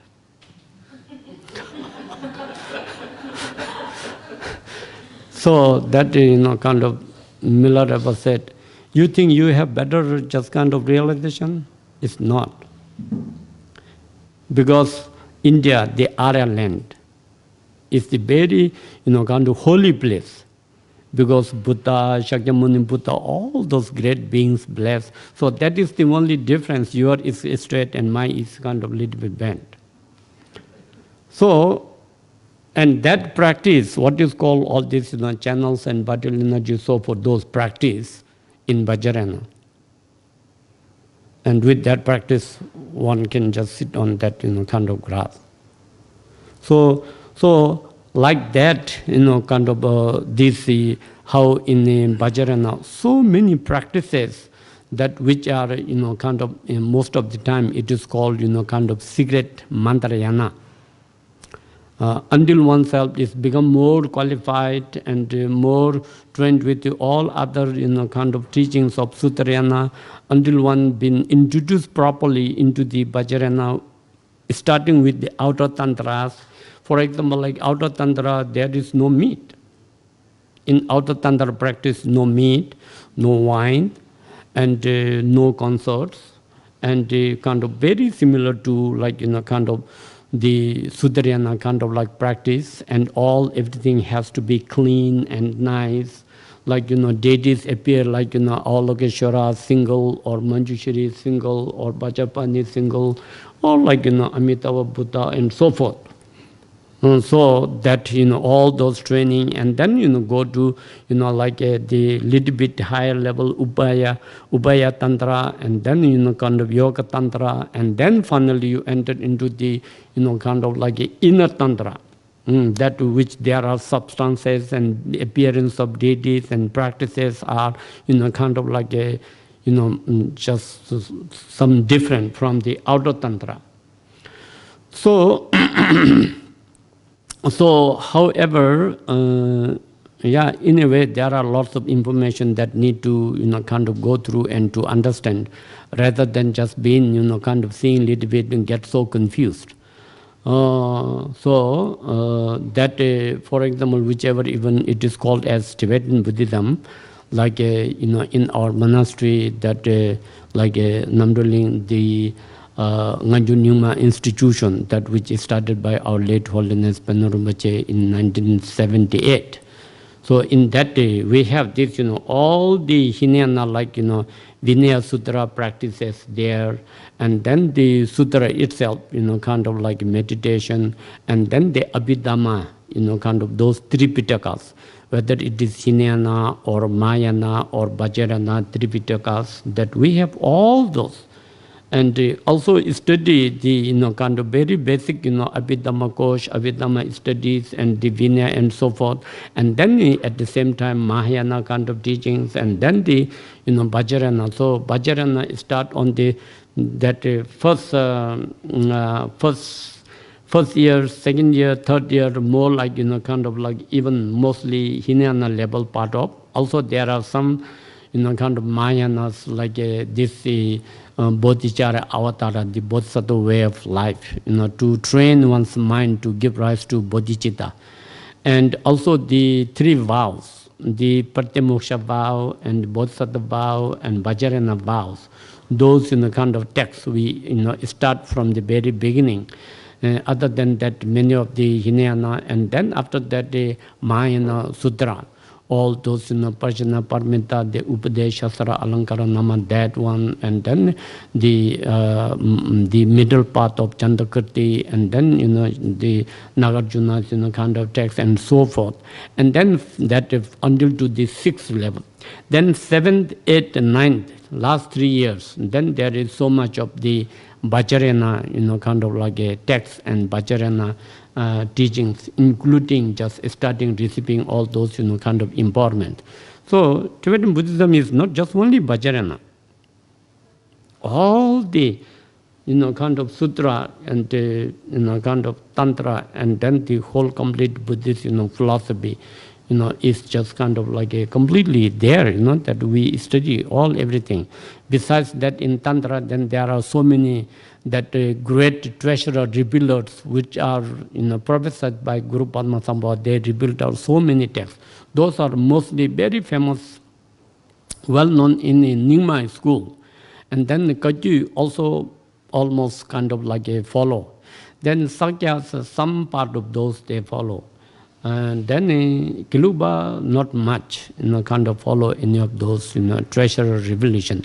But modern, kind of like Tibetan Buddhism, then it is more, kind of like a, just so much, kind of like a, cooperate to study, within the 4 schools, of all those different, kind of commentaries and so forth. Yeah, so I don't know how much that could help you to clarify your confusions, or mostly it is all that I just try to point at on the more crucial points. So then I'll stop here, and then oh yeah, time is gone so fast. Just whatever that confusions, doubts that you may have, whatever in relation what. So if you have any question, I will try my best if I can give you any kind of clarification or any kind of like an answer, Questions?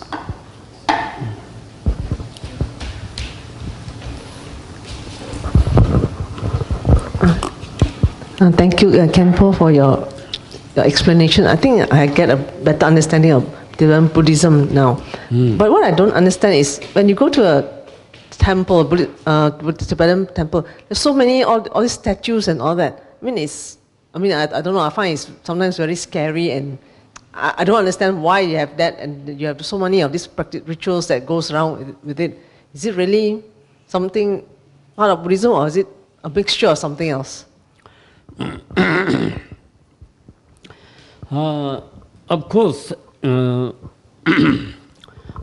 all those have kind of like a specific reasons, and also it is everything based on the kind of tantric texts and tantric teachings, and that how it has been transmitted from like a master to disciples. That in a way it is very great that even this till to the 21st century, this modern world, still we have all those kind of like practices. And as I said earlier, in the Vajrayana, we have somehow the outer tantra deities and inner tantra deities. And within those, there are just kind of like especially in the inner tantra, there are what is called wrathful deities, and then peaceful deities, that which in a way consider about 100 deities. And similarly, that in Vajrayana, there are thousands of different aspects of the deity, including like kind of whether deity is male or female, even just different colors, different gestures, different forms, and even some wrathful deities even have so many heads and so many hands. So these are not necessarily that the deities are always existing in that form, not necessarily. Because the deity or the Buddha or the enlightened beings are anyway, they don't have a self-characterized form. So they don't have self-characterized color or anything. It is all just manifestation. So the manifestation is also done on a specific purpose, such as even there is the explanation about like what is called maras or negative forces or evil forces that which were very, very negative and causing lots of kind of problems to kind of humankind, and also lots of negative influences. So many kind of in the past. Just there are so many stories explained, even including like kind of Buddha's time too, and beyond than that. So just to kind of like subdue and tame those kind of like evil force or negative force, which even they also could kind of like perform certain kind of very, very scary appearance, and so many heads and so many arms, and holding so many different kinds of kind of like sorts of emblems or weapons. So just to subdue them, then the deity also manifest even just more heads and more hands and more kind of frightening kind of figures, just to subdue them. And for that purpose, then this deity's manifestation also kind of like happen for those kind of reason. Not necessarily that the deity always have kind of like all those wrathful kind of face or holding all sorts of things. So there are these kind of like specific explanation in every details of this kind of the story. So based on that, whatever just like one like do that practice, then like for example, in our monastery, main monastery, there is the Shakyamuni Buddha, and then Guru Pamasambhava, which is even also prophesied by Shakyamuni Buddha himself. that who will bring all the Vajrayana tantric teachings on this earth. And then to the other side, Amitayu, the long life Buddha, 3 men, and then rest of all those kind of like lineage masters of the Payul, and then all the Dzogchen masters, and then some of those kind of like deities, and similar like in almost all the Tibetan temples have those kind of like deities, whatever that practices they do. Even we have one like what is called Vajrakilaya temple. Then Vajrakilaya is the kind of manifestations of the Buddha Vajrasattva. Buddha Vajrasattva on purposely manifested in form of kind of Vajrakilaya, that which appears kind of wrathful. And there are also kind of called Guru Trapo, that the union of Guru Pamasambhava and the Vajrakilaya that manifested in certain kind of form. And so like those kind of like a sadhana, what means kind of like a practice to how to go through all those visualizations. So according to that, certain places, then there are those kind of like a deity, just practice. And the confusion is now in this modern world that just even the whole complete news of east to west, north to south, the kind of like world, including all these temples, become just one can travel all around and can see. So that is why when one get into different culture, different system, different tradition, different kind of like style of kind of practice, one can see those. But this, like whatever it existing in the bhajan, and these all have its purpose and meaning, and also its lineage and how it is being transmitted. So there is all explanations.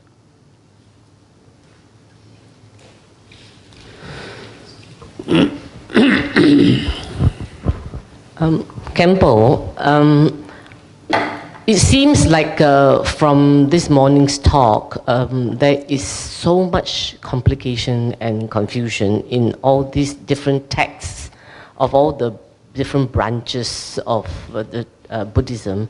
But in reality, they are all the same. So can one live in a practical way? Where does one find the time to kind of gather all this information and do all these practices of compassion and loving kindness, and then also cultivate the mind? But I think the main thing is, how much knowledge does one need as a base to become sharp and reach wisdom, never mind the transcendental wisdom, but at least on the right path to transcendental wisdom? Where does one, how much, I think you earlier, Khenpo, you said something about, in Mahayana Buddhism, that there's this loving kindness and outreach and so on. They all add up, of course, but how does one allocate one's time and yet, live in a worldly place? Thank you. Yeah, that's true. That's true. This our modern world, everybody is so busy. Yeah, everybody is so busy, and besides that, so much of distraction. So much distraction. Even you go for shopping, then you find so many things, you don't know which you want to buy. So that much of what is called really degenerating period of time. And so forth. Then also the living standard of modern world become in such a kind of like a such a system. If you don't follow with that system, then you left out.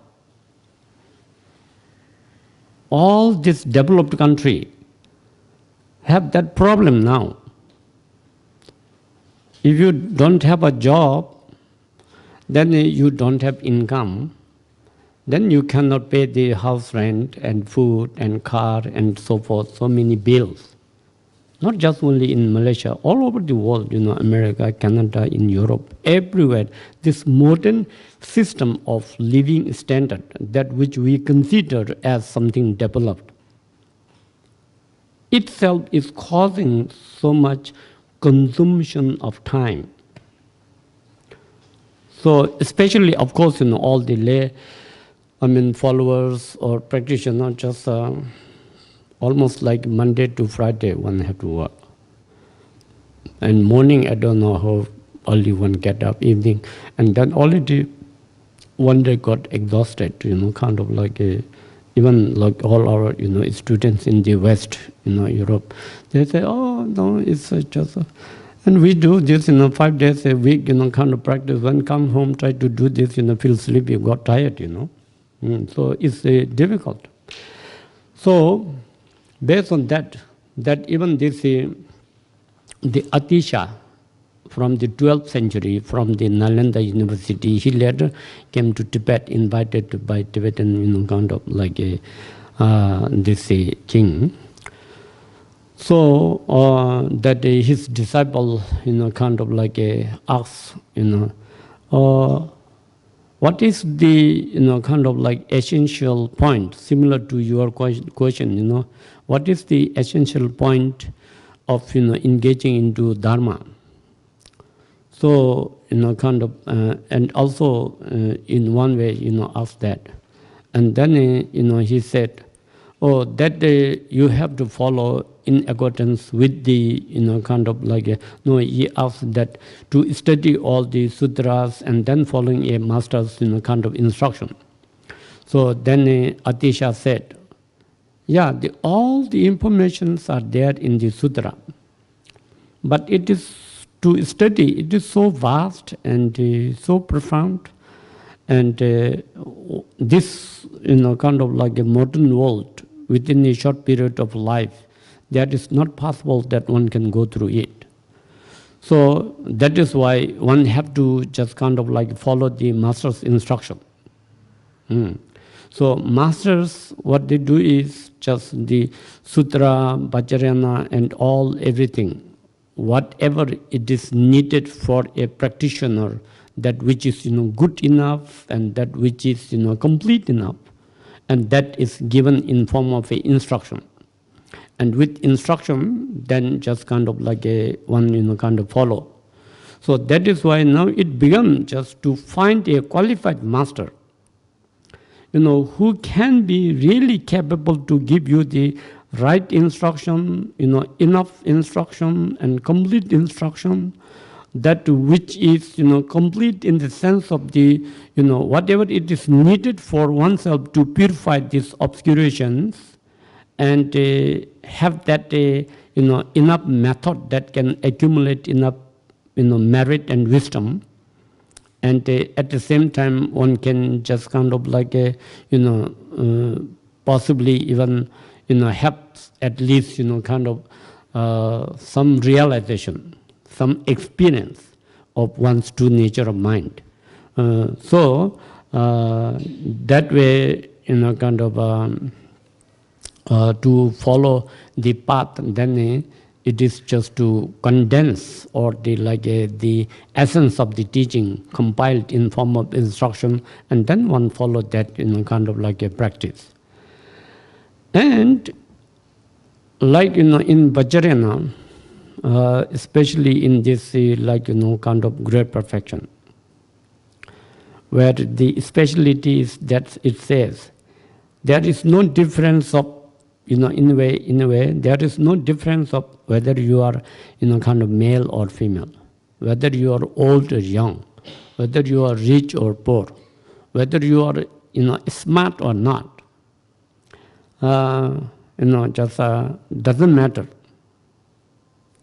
Because that is the Ati Yoga, the great profession, is such a powerful, kind of like practice, that whoever, kind of possibly get it or could receive it, there is possibility to have that realization in one lifetime.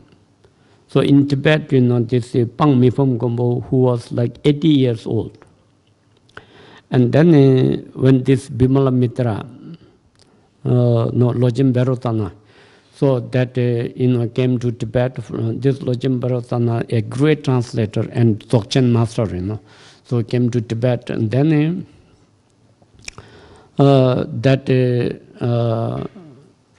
this Pang Mifum Gombo, who was 80 years old, he somehow just kind of like felt, oh, this is the qualified master. And this is, which I want to accept as my teacher. And then he went to him and said, oh, master, look at me. I'm 80 years old. And I don't know how long I can live. So I need that practice, that within this, whatever left over time, that I could engage in the practice to have that kind of realization. So somehow the master also knew this is a kind of like a qualified disciple. But in the text it didn't say he's not necessarily sharp level mind or anything. So he knew that, and then he gave the Dzogchen instruction. And according to this, great perfection instruction, he just completely dedicated all his time, like 7-Eleven.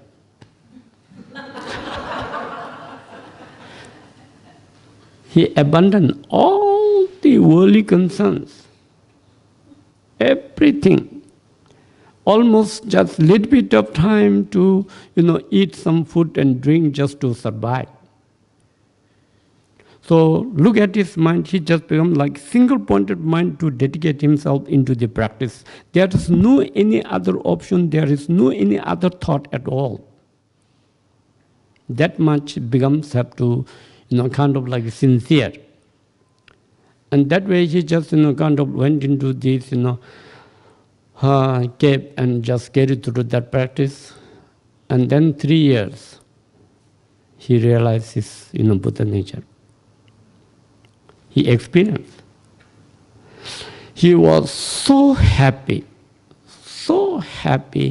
extraordinary, amazingly so happy.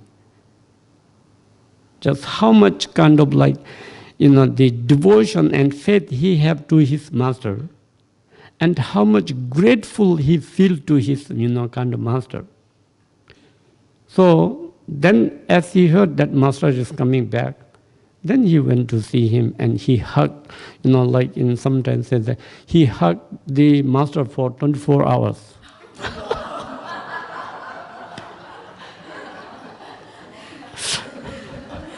He was so happy. So, kind of like based on that, master also introduced. Yes, that is what means, the absolute nature of mind. So now he's in our just kind of like Dzogchen lineage, become realized being. So that's what it is supposed to do. Yeah.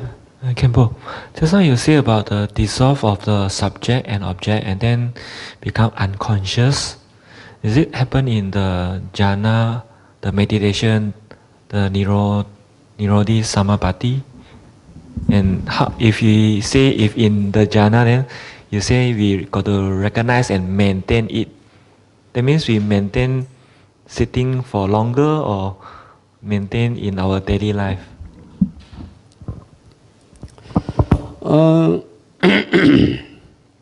Yeah, maintain is just anyway, just two stage. Meditation equipoise, meditation equipoise. In a meditative state, where one just, kind of where you do real practice in meditation equipoise.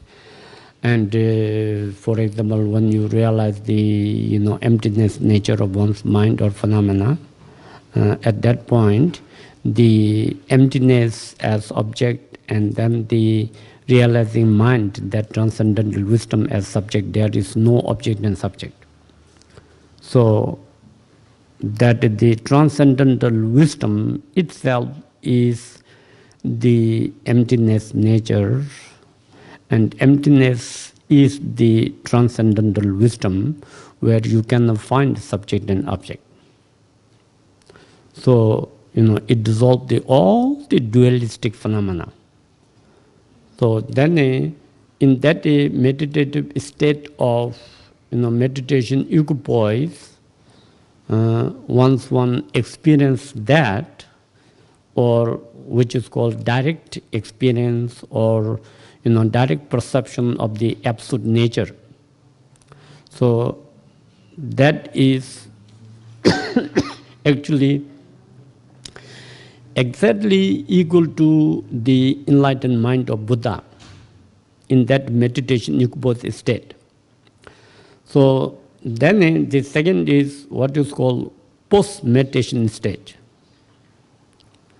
After you wake up from that meditation, post-meditation state. So then post-meditation stage is which is called day-to-day lifetime. So that to kind of to gain that stability into that such kind of like a practice meditation, then first one have to sit into that meditation, as much as possible. And then that recognition, what one could to have, that one have to just kind of like maintain in one's post-meditation stage while oneself is walking or eating or talking or sleeping almost all the time. Your mind is being aware about that, not being distracted by this samsaric phenomena or not being influenced by afflictive emotions and so forth. So that way have to just kind of maintain in the actual meditative state equipoise and also in the daily life, kind of being always mindful and aware about that nature.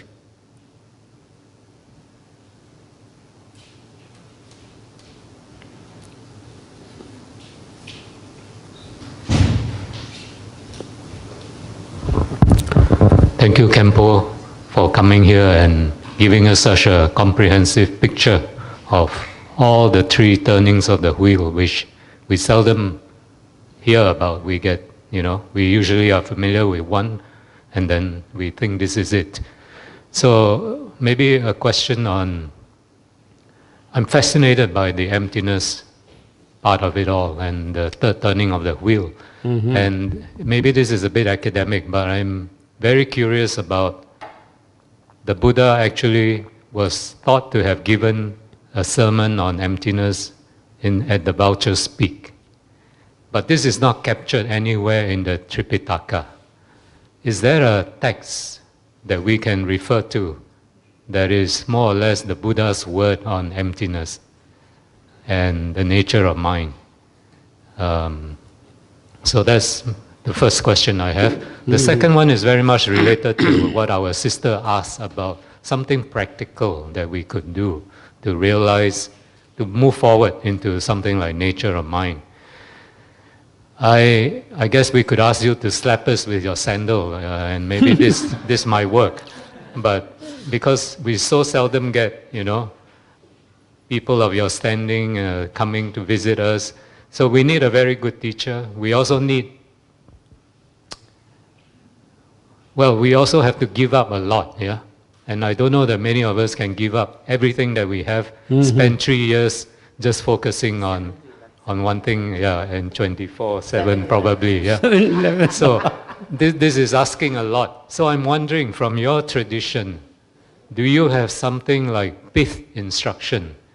Is there something we can also build on our Theravada practice? A lot of us practice shamatha meditation, vipassana meditation. Is that not a good foundation to prepare and to be prepared for the nature of mind? Are there some things also that, from your tradition, building on that, building on shamatha, building on awareness, is there something more, but also practical that we can do? based on maybe your tradition. Thank you.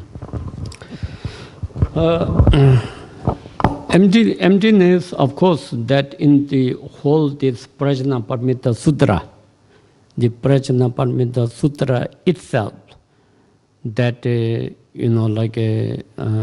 we look into those, then kind of sutra itself, Buddha say, for example, like suk sukitong, tate tong, titi tong, roroi tong, recha recha tong, that namshe kitong means kind of like the form is empty of itself.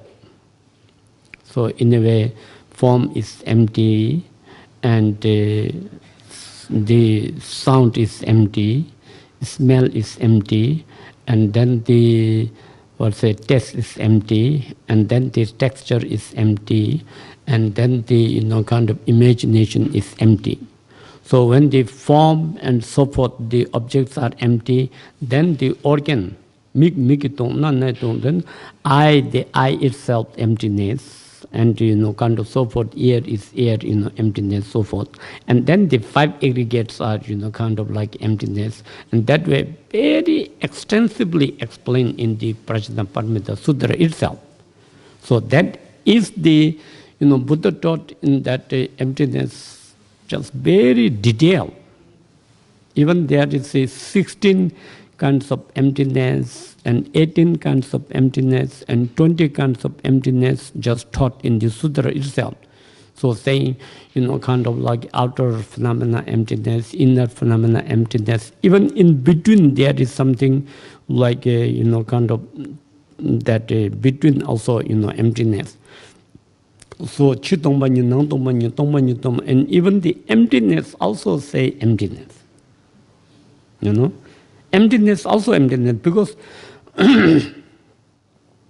in reality, this phenomenon doesn't do anything. All the problems are in mind. So when say, oh, this form is emptiness and so forth, then one thing, maybe there may be something truly existing. So emptiness may be just something, permanent. So it's still grasping something. Oh, emptiness. So form emptiness, feeling emptiness, everything is emptiness, the phenomena emptiness. Oh, but then the emptiness itself must be, existing. Or emptiness must be permanent. And then it's still just in the mind holding something. So that is why even Buddha has to say, emptiness is also emptiness. Then where to hold now? So then it goes beyond, So anyway, that emptiness, that were taught in the sutra itself, very detailed, including like Heart Sutra, what the discourse between the Avalokiteshvara and the Shariputra, that at the end Buddha blessed and Buddha said, oh, that is good, that is like that. So means it is the kind of also known as Heart Sutra, as kind of sutra, because Buddha blessed, and because of that it become the kind of like like modern days, maybe Buddha confirmed the explanation of all of Shara's emptiness. Then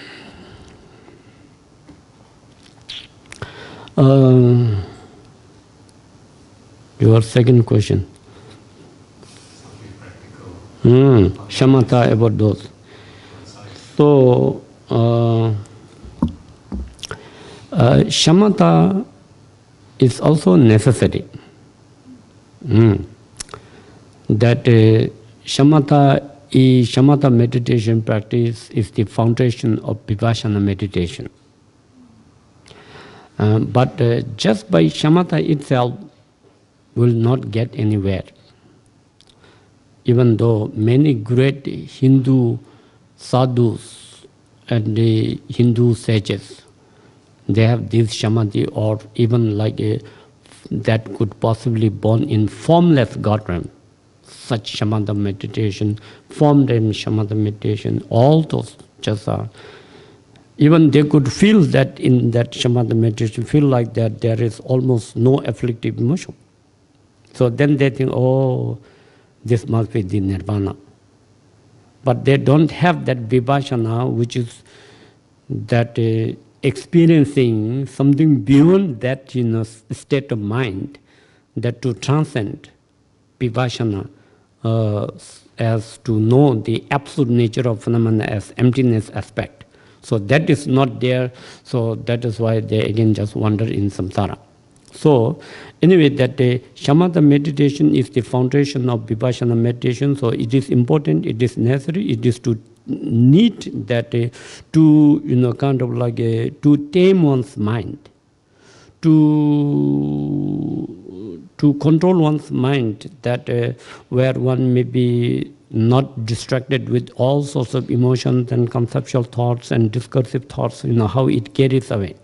So single-pointed mind, concentrate, and that also one have to do until you could just kind of like in that meditation state, single-pointedness, where you feel very comfortable, and also some sense of freedom. How long you want to stay, you can stay, and no slightest thoughts disturb you. And anytime, whenever one wants to wake up from that meditation, one could wake up. Anytime one to sit, one can sit. That sort of shamatha meditation, not just only kind of like sitting there and then feeling like calm abiding or peaceful or relaxed is good, but still it is not the shamatha meditation. One have to have complete control over one's mind. Whenever you want to focus, how long you want to stay, you can just do that. That shamatha meditation is important. Then after that, then do kind of vipassana meditation, the insight meditation. Because insight meditation is the direct antidote of kind of self-attachment and the ignorance. The vipassana meditation, the insight meditation, and that what it is known as transcendental meditation. And that transcendental meditation is concentrating on the like absolute true nature of mind. So that day one have to receive kind of like a specific instruction.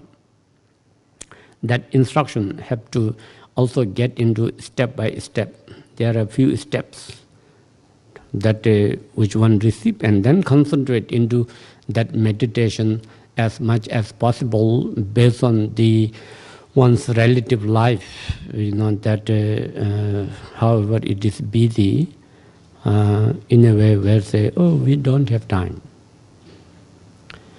Time is in one's hand. If oneself doesn't make one's own time, then who will bring that time? Nobody. There's nobody to blame, When we die, got into this lot of death and say, you didn't do good job when you are in human being, then you can, I was busy with my job and I cannot do, I'm sorry. A lot of death will not excuse anybody. Sorry, you didn't do, I have all your records here. So according to the record, one have to follow. Really, it is not a joke, It's very, very true. And everybody is definitely going to experience every single aspects of things what one have done as one goes through process of dying and after the death and to next life. Nobody ever get excuse for anything.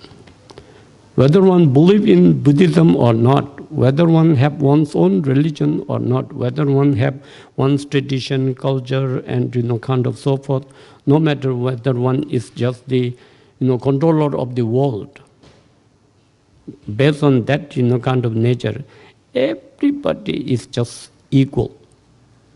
Equal. There is no tiny bit of difference. No matter how famous you are, no matter how rich you are, no matter how busy you are.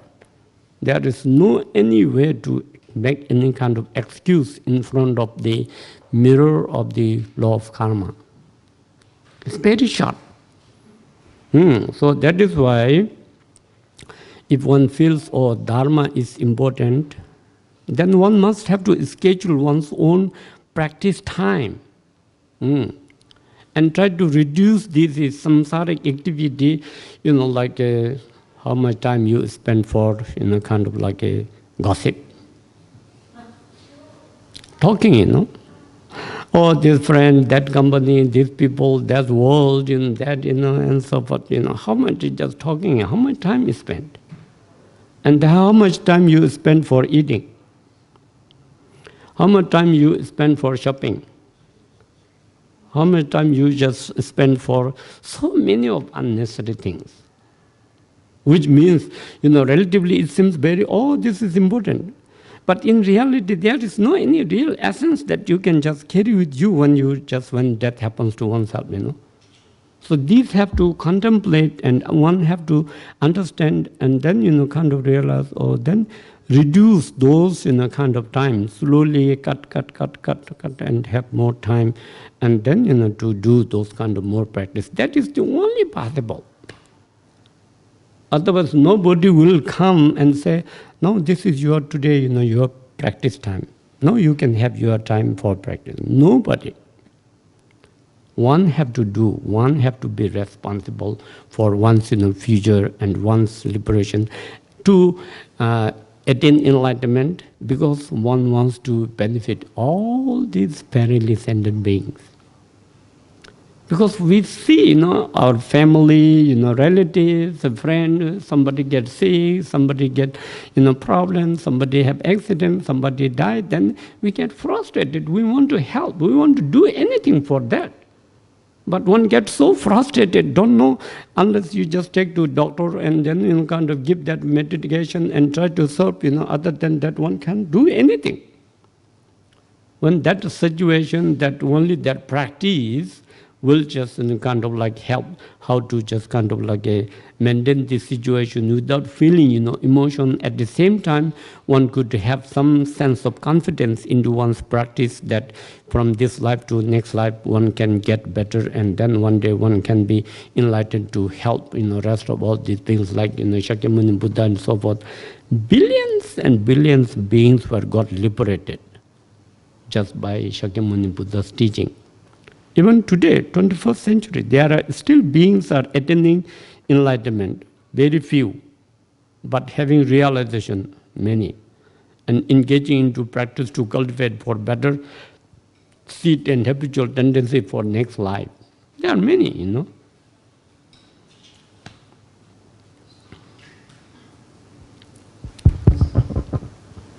I think we close the session. It's 12 o'clock. There is one question. We take last question, sister, please. Last question.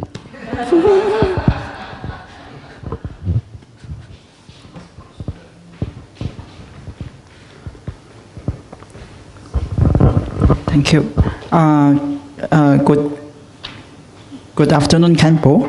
My question is, we see that Nine Yanas is broadly classified into path of renunciation, purification, transformation, and self-liberation.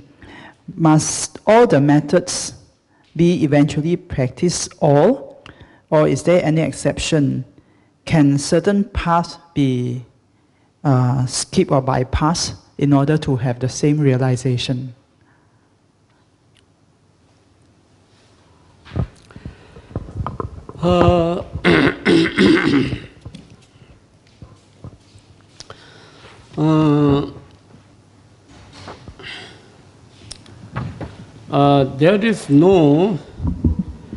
There is no any such thing to skip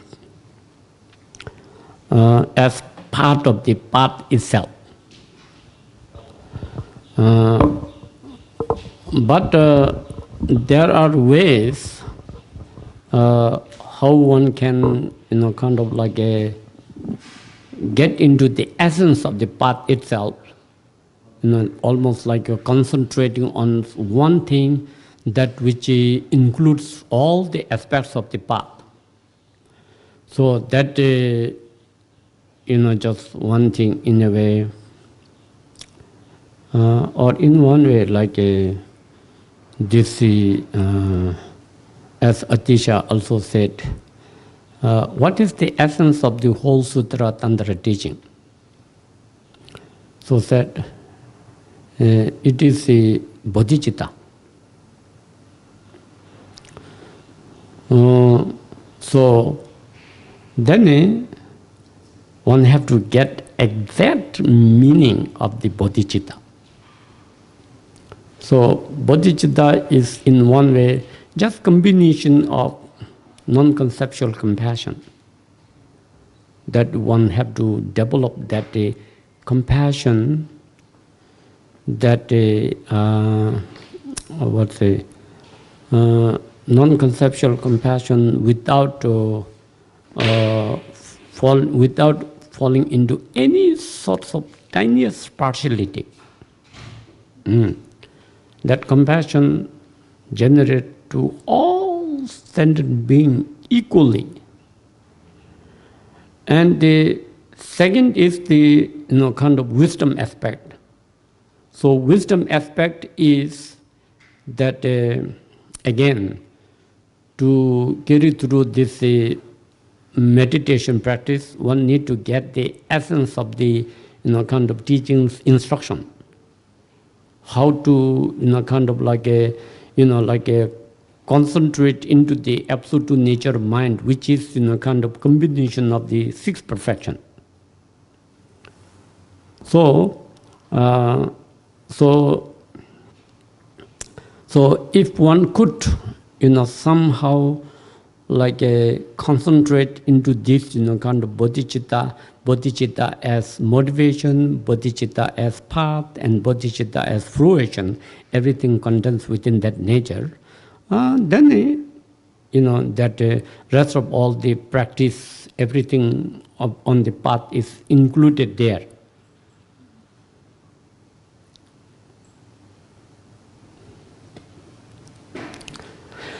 Okay. Thank you very much, Khenpo Guru. Thank you very much for giving us such extensive teaching.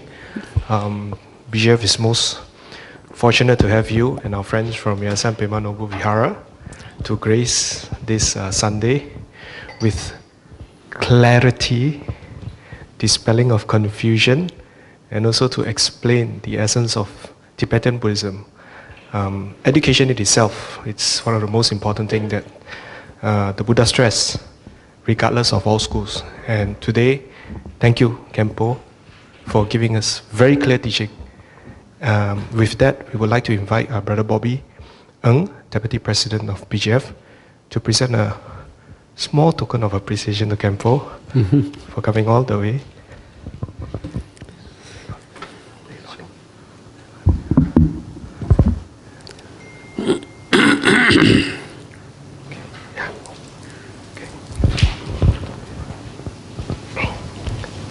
A small Tangka Khenpo from Spiti thank you. Of Shakyamuni Buddha just for you.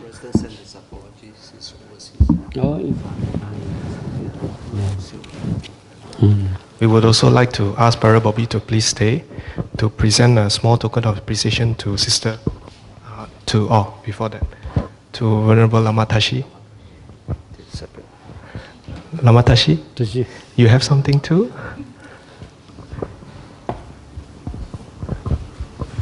Venerable Lopan Dawa on his first visit to BGF. And not forgetting our great supporter, Sister Susan Sim, a good friend, a long-time friend and supporter. Something very small. And also Sister Veronica Chong. Something very small means something great. Thank you very much. With that, there is a request to have a group photo in front of the altar with Khenpo. And then after that, we shall invite all of you to kindly proceed to the lower ground floor as we offer food to Khenpo and the Venerable Monks. And please stay back and join us. Lunch has been arranged for all of you. Yes. With that, thank you very much. Please, dedication of merits by Khenpo. Thank you. Oh, yeah. Yeah, so we dedicate this merit, whatever we have accumulated this time, and also all your past merits, whatever you have accumulated, and also in the future that which you are intend to accumulate merit all together, not anything in the future, negative things, no need to dedicate. So all the Buddhist activities of the merit in the 3 times that we dedicate to all sentient beings to become that cause and condition to attain that liberation and enlightenment. On the other hand, that they could recognize their own Buddha nature, and at the same time with that power that may bring just auspicious and prosperity and peace and happiness all over the kind of like a globe, and at the same time because of this merit that can pacify all sorts of kind of disease, warfare, and famine, element disasters, and disturbance of the like non-human beings, and especially to pacify the negative emotions of human beings, because the man-made kind of like problems, sufferings is now so much because of negative thinking, So all those may pacify and reduce, and everybody may have noble mind, like kind of bodhisattva. Just be, kind and loving and caring, to all sentient beings, kind of equally. In that way, just we dedicate our merit. Sonam deye tamje sikba ni tumnam nyebe tanam pamje shingjega naje palon tub.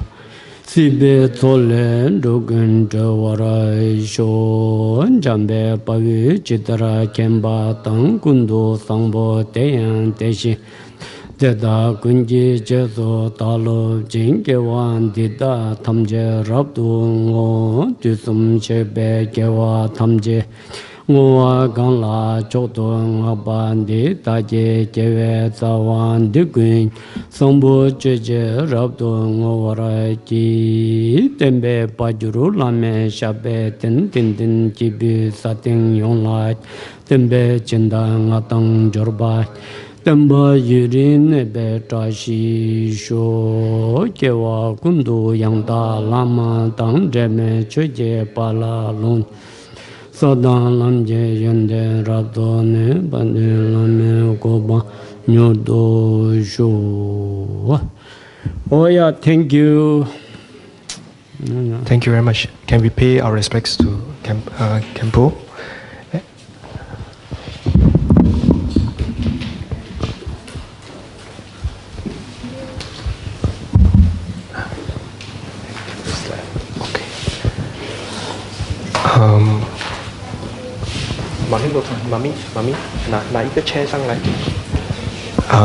We will bring a chair for Khenpo.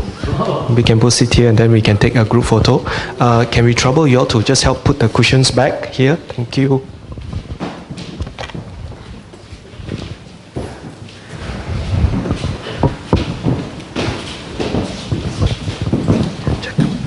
Just inside.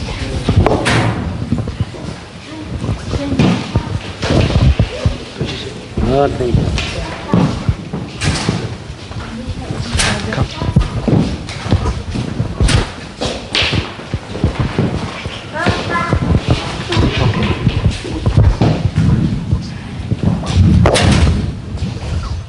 like that, and then like that. Yes, thank you.